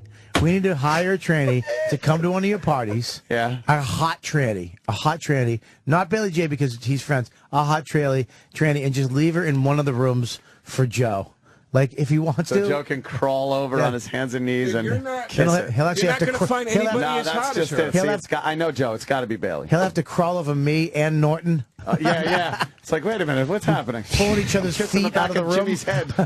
Why does this girl have 3 cocks? And 2 of them are mediocre. So you're like thinking of crawling over there, giving a little kiss. Jesus Christ, Joe. It's a dick. It's a guy's dick. Yeah, but it's a pretty one. It's a guy's dick. But it's a good one. What are you talking about? It's an effeminate dick. What? That's hilarious. That's a great one. Look I at that. really need to send Bailey a check for all the airtime she's getting. Yes, that is She true. needs to send you money. Wow. Yeah, how many Dude, you're not going to find anybody that looks like that outside of Vanity, and even Vanity is. I just put my fucking egg burrito in my mouth like a cock. Oh. Well, Bailey's asshole's pretty tight, though, for, That's a pretty asshole. Right? I would love to make out with her and see what kind of things it might stir up. Yeah? Yeah. You would so fucking be down on that. Joe can't wait to fucking switch teams. I know. Joe's just waiting. I don't want to switch. I don't That's like why you dudes. moved out of the neighborhood. You want to go down to the fucking East He Village. cannot wait to become a free agent. His contract is up, and he cannot wait to be a free That's agent. why he's trying to get a new neighborhood. He wants to be free of Bob Kelly 2 blocks away. He doesn't want to bump into me with your fucking new boyfriend. Oh, hi, Bob. This is my apartment broker. Oh, look at that one. That's nice right there, right? She's pretty. Dude, I'm not I can't explain it. I'm not attracted to dudes. Nothing about me I don't want to bang a guy. But you'd take that in your ass. What are you doing, Roland? He was sleeping. His hand's on his cock. What are you doing? Oh, man, Roland. He's lost a lot of weight. It's Jesus. He went to the strip club and fucking came twice in his pants. I'm not kidding. Who comes in a strip club? Exactly. I used to do that all the time. We were in Cleveland. We were in Cleveland. I just see him go into the back with some fucking dancer, and then he comes back. He goes back with another dancer later on, and then we find out he came twice in his pants. Dude, we were in a strip club once in Philly. We went during the day. We went at like 12 o'clock. No better feeling. Yeah. And day strip club. we got fucking ripped up. The strippers are all sitting with us. The place is empty. They all love us. They're not even hitting us for dances. We're just having a great time, me and my buddy. He's like, I'm going to go back and get a lap dance. I'm like, okay. So he goes back with this chick. It's like 3 o'clock now. He comes storming out of the fucking lap dance room. He goes, dude, we have to go right now. We have to go now. And I go, why? No. What the fuck did you do? What happened? And I look down, and he has got a fucking wet cum stain that fucking big on his shorts. The girl yelled at him for coming in his pants. The bouncer yelled at him. And they were like, "Get the fuck out of there." We had to. How does the girl yell? It's like, "Fuck you, man." She goes, "You're supposed to tell us before that happens so we can get ready for it," because they were naked. Schmetty. Ready, schmetty. I'm coming. Favorite thing to do. She wasn't committed to her work. schmetty. I'd rather fucking. She wasn't committed. Because if you said that, then it mixes you all strip up. Clubs are fucking bogus to Joe's me. got a tummy ache. Strip clubs are so bogus. Yeah. Why would you go to a strip club when you can actually go and have somebody jerk you off? Done or suck with your fucking dick? strip clubs. Yeah, why are you gonna do that? I don't. It's so stupid. I don't go anymore. They're just they're fun to go to with friends if they like if they're like Rex. You go to the local like Long Island strip clubs. Yeah. In the daytime, you sit down, you're just drinking beers and fucking going, look at this pig. Yeah, if you're fucking around, That's you go. fine. Yeah, you go to the. I like the daytime too because they have the veterans on.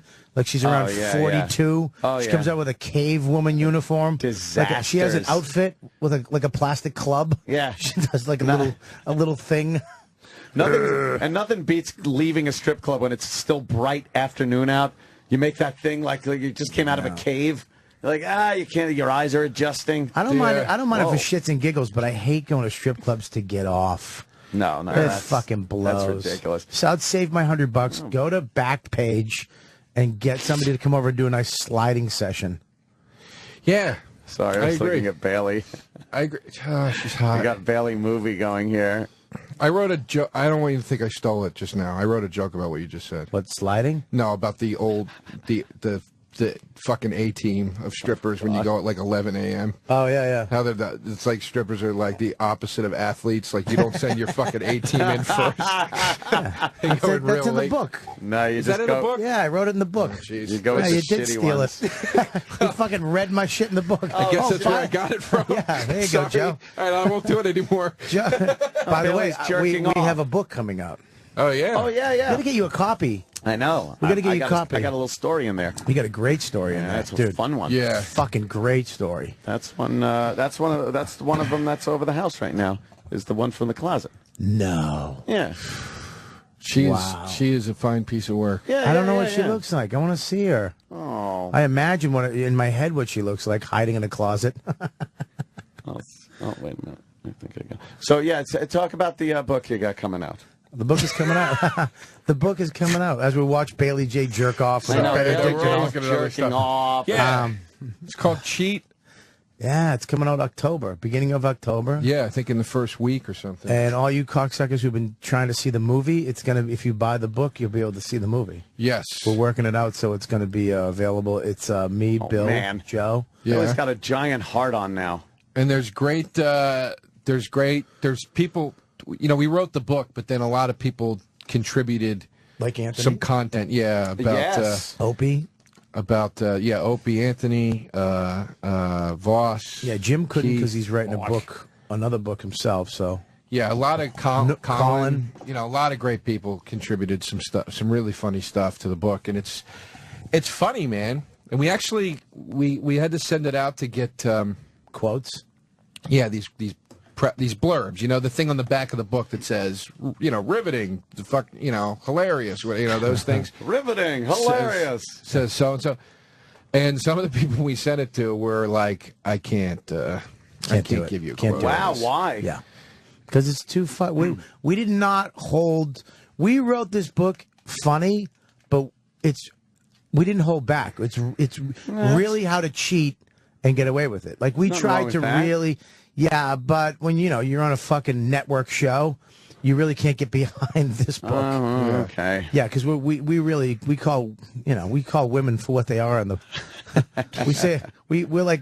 just imagine if Frank Sinatra and Dean Martin wrote this book back in the day. That's the tone it has. Yeah, I'm and now we watching Bailey shove a big dildo in his ass.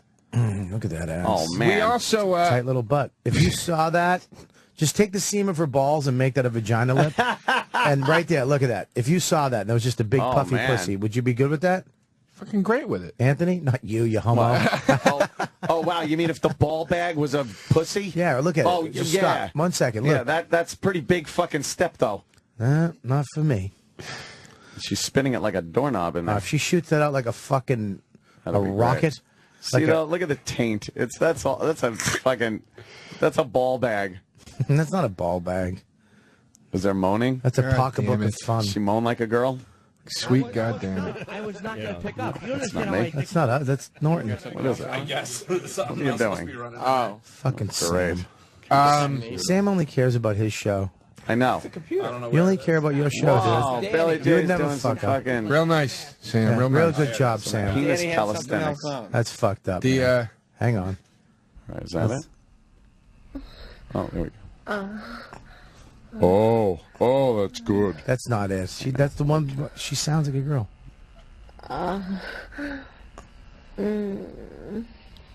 Whoa. The best gayest thing I've ever done. Oh, flappa, flappa, flappa, flappa.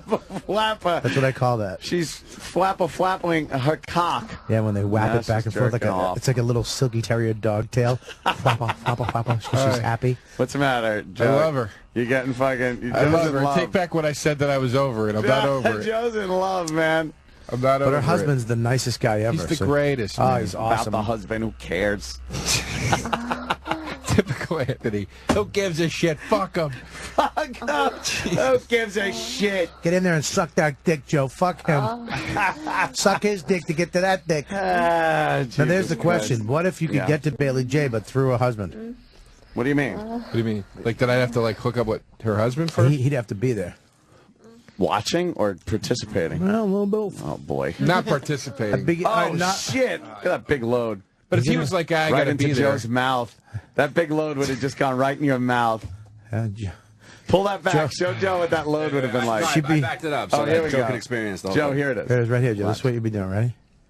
Yeah, you'd be licking the balls, sucking the taint. She'd be jerking off, flapping it.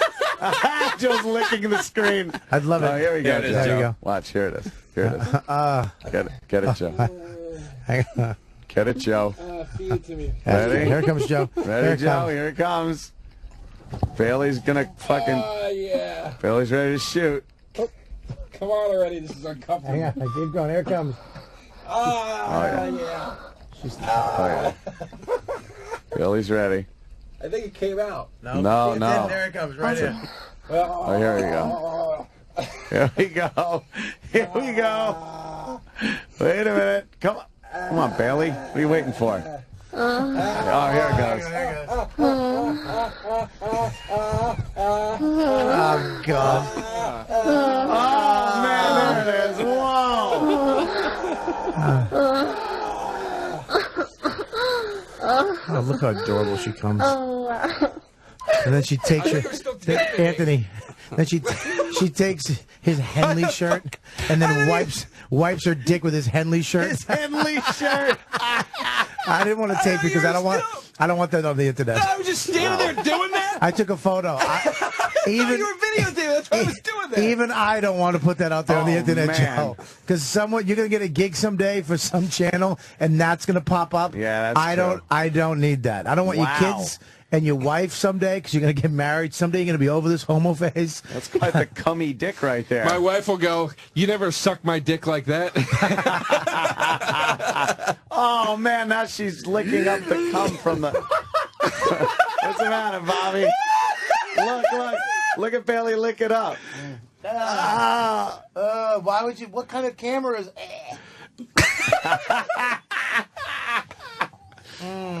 That's not cute when she licks the cum off the camera You lens. can't. You're not supposed to eat your own cum. That's like eating your own kids. Anthony about admitted that. to going down on a chick after he jizzed in her pussy before. But I wasn't burying my tongue inside. I would like flick and lick the clit. But you were But trying to. all You the were trying to load is suck your inside. cum back out. So gross. You know what? No, I wasn't, Yeah, Bobby. yeah. That's what I said. You weren't. Oh, thank you. I thought was you on your said, you know side. what? You were trying to. No. That's what I heard. I don't like the way I said you weren't. Why did I hear that? I don't like the way pussy tastes after dick's That's been it, in right there. Stop. Yeah? That's it. I don't like the way pussy tastes. And I don't like the way dick tastes after it's been in pussy. Yeah, apparently. You know, Bailey likes the ass to mouth thing too. Well, she pretty much has to. No, you don't have to. What else is there with there? No, you don't. There's Jesus an asshole Christ. and a mouth. Well, no, like fucking the ass and then put it in the mouth. Yeah. She likes that. Oh, man. Yeah. What's going on there? I don't know. Look at that. Look at that fucking piece. Joe is in love with Bailey's dick. I tell you why, because she's got a nice cock. What? I mean, trannies, They have fucked up dicks, a lot of It them. looks like they it'd got be fucking nice. uncircumcised. They're gray, brown, and looks black. like it'd be nice. Yeah, it's a nice, it's a little nice, and the ball sack is nice and clean. There's no dirty, guy, dark skin between the ball and the leg because she look at plays that. soccer most of her childhood in Brazil. She would give you the best hand job ever. She would give you the best fucking hand job ever. Yeah. Yeah. Oh my God. Anyways, Well, I got my wife that's pregnant fine. last night. I think. What? I just think I did. I think. Wow, that's it bold was statement such right a there. good session. Oh, It really? was such a good. I was really. I haven't watched porn in 2 weeks. I really held everything back. Oh. And it was like one of those days, and I just had a great session. Did you go deep? Well, I can't. Did you let loose deep? I can't go deep. Well, as deep as you can go. I go fucking halfway. I don't hit Was anything. she ovulating? She's ovulating today, tomorrow. You can't really. What? You got to go. There's so many fucking things that people tell you to do when you want to get a fucking broad pregnant. You got to, the day before, today she's supposed to be ovulating. And then tomorrow, some people say do it one day, then skip a day. I'm fucking all this week. You gotta, right? Yeah, you gotta fuck all this week. So you really want a kid, huh? I do, man. I want a fucking kid. Yep, I know. I want a fucking Kelly kid. as a dad. He'll be a great dad. I'll be You a great think? dad. Yeah. Yeah, I'll be a great dad. He'll be a great dad. Yeah? Yeah. Why do you say that? Because I don't know. I'm a fucking kid, dude. I'm a 40-year fucking. Does that make a good dad? Yeah, because I've been through so much shit. Now, look, I don't know how I'd be as if I have a son, because I don't know. I get scared with that because I have that. My stepdad was such a fucking lunatic. But if I have a daughter, yeah, I'd be. I want a daughter. I'd be fucking great. Yeah. Yeah, plus you can throw all the bad shit over to the mother, Well, Make that's her true, the fucking yeah. You twat. can't really throw the boy over to the mom at any point. Nah, you got to take, fuck, that's going to be a hard one when he starts doing shit that I did. Or, You know what Louis was saying yesterday about, he goes, because he's a single dating guy. And he was talking about ages of girls that you'd go out with. And he goes, some of the younger girls that he's been out with, he starts getting this, kind of father thing where he looks at, their skin is all nice and smooth and he starts equating it almost to his daughter's look, and it fucks him up, it fucks it up. Where he wants to tell her, hey, don't fuck me. Look, get your life in order and do that. That's fucked up, though. Yeah, there's nothing worse than when you can relate somebody you're going to have sex with to somebody you're related to. That's and you're like, crazy. oh, man. You don't want that. yeah, I have a niece that's 22. Yeah. I couldn't What? I couldn't imagine having a sex with a 22-year-old because some girls in my family are 21, 22, and then they're little kids to me because they're my niece and the people and my cousins. You know what 22-year-olds are doing these days? What's Bobby? that? I know, They're dude. fucking everything. Dude, I know. I and did. without even fucking, I used to have to bargain for a blowjob when I was growing up, like it was gold doubloons, and now it's like a prerequisite. What is gold doubloons? Gold doubloons. It's what the pirates used to have. Gold doubloons. You can get they're like currency. You can get a necklace. Yeah. Get it off the All right. DiscoveryChannel.com. It's like their currency, All right. It's like what they put in their treasure chest. Yeah, remember when Johnny Depp, the fucking thing, the gold, the coins, the bucket, the first one? Enough with the doubloons. The balloons. Look, but now the blowjobs it's like what they do. Then it was like, try to fucking get a blowjob. Try. Good fucking luck. Dice, are they sucking dick now? Hey, these whois, these days, they love the cock in their fucking mouths. But it's good, because then they can't fucking talk. Right, honey? Oh, I want to tell you about my day. Put this in your face, you hooah. Good, you're good. Dice, what about having babies? You think I should have a baby? No, you put it in her ass. You don't have babies that way. Just pump a load into a shitter. What about fucking young girls? Fuck anything. Fucking crazy. Dice. Gotta love Dice. Well, you know what? It's fucking, it's reached that time. You guys, what do you got going? If I could, okay, so you could do anything. New web series, first Yes. episode starring Anthony Cumia and myself. Yay. It's available now. The show is called What Are We Waiting For? It is on YouTube.com/The Warner Sound. Please go check that out. And I will be at Caroline's in New York. 3 shows, one tonight, one tomorrow night, and one Saturday night. Fleet Week offer. Free admission to free. All right, take it easy. It wasn't my thing. Sailors come down. We already went through this. Free admission to the Wednesday and Thursday shows for all military. Sailor great, Joe. Sailor Joe. He's gonna get his Crackerjack uniform out and do sets. Oh my God. Free admission to anyone dressed like a sailor, a cop, a construction worker, and an Indian. A cowboy. A cowboy. Now, Fleet Week special. Military gets in. You gotta have a military ID. I love this. Tomorrow night, Thursday night, you get in. Discounted $10 tickets. O&A is the thing. O-A-N-D-A is the code. If you buy tickets online at carolines.com, use that code, get $10 tickets, or reserve them at 212-757-4100. Yeah. Caroline's in New York. Yeah, very good. I'm all over the fucking place, but I am going up to the Comedy Club in Webster, New York, near Rochester, the 21st, 22nd, and 23rd of July. July. I think it's July. Oh, good. Yeah, July. So, yeah, I'm going to be up there. Go to robertkellylive.com. I'm going to Boston. I'm going back to the Wilbur. Just went on sale in August, and I'm going to Foxwoods. I'm going to doing that. But I'm excited to go back up at Rochester. I haven't been. It's like near Buffalo. Last time I got arrested, last time I drank was in Rochester. And you got Spencerport, New York. Got arrested. White labeled Scotch was my last fucking drink. Stole a gumball machine. And holy shit. You know what, dude? Podcast on Riotcast, the fucking fastest growing network on the internet, other than the Nerdist, Ace, the Live of the Compound, all the main ones. But no, riotcast.com, the fucking shit. All right, guys, thank you so much for coming in. It's a very fun show. A pleasure. Yeah, this went by so quick. I'm glad you're better, dude. So am I. And you know what? Glad you didn't die. I was sick. And if you're sick of eating the same old boring options for lunch, yuck. Here's an idea. Break out of the same old and try something new. Quiznos. Quiznos. Head to Quiznos today and try over 25 new craveable menu items, including the new Chicken Milano, the savory new sandwich made with all-natural cheese, all-natural chicken, piled high on artisan bread. The cheese comes in. Don't worry. Toasted to perfection with melted mozzarella cheese and an Italian 3-cheese blend topped with fresh tomatoes and seasonal lettuce blend, and big flavor of smoky sun-dried tomato and basil pesto. Quiznos, new menu. It's loaded with flavor from sandwiches, flatbreads, subs, sliders, to salads and wraps. Before you head out to lunch, go to Quiznos.com, and you're going to check out the new menu items. Sign up for the Q Club for your access to exclusive deals and savings. Escape from the boredom of the ordinary lunch.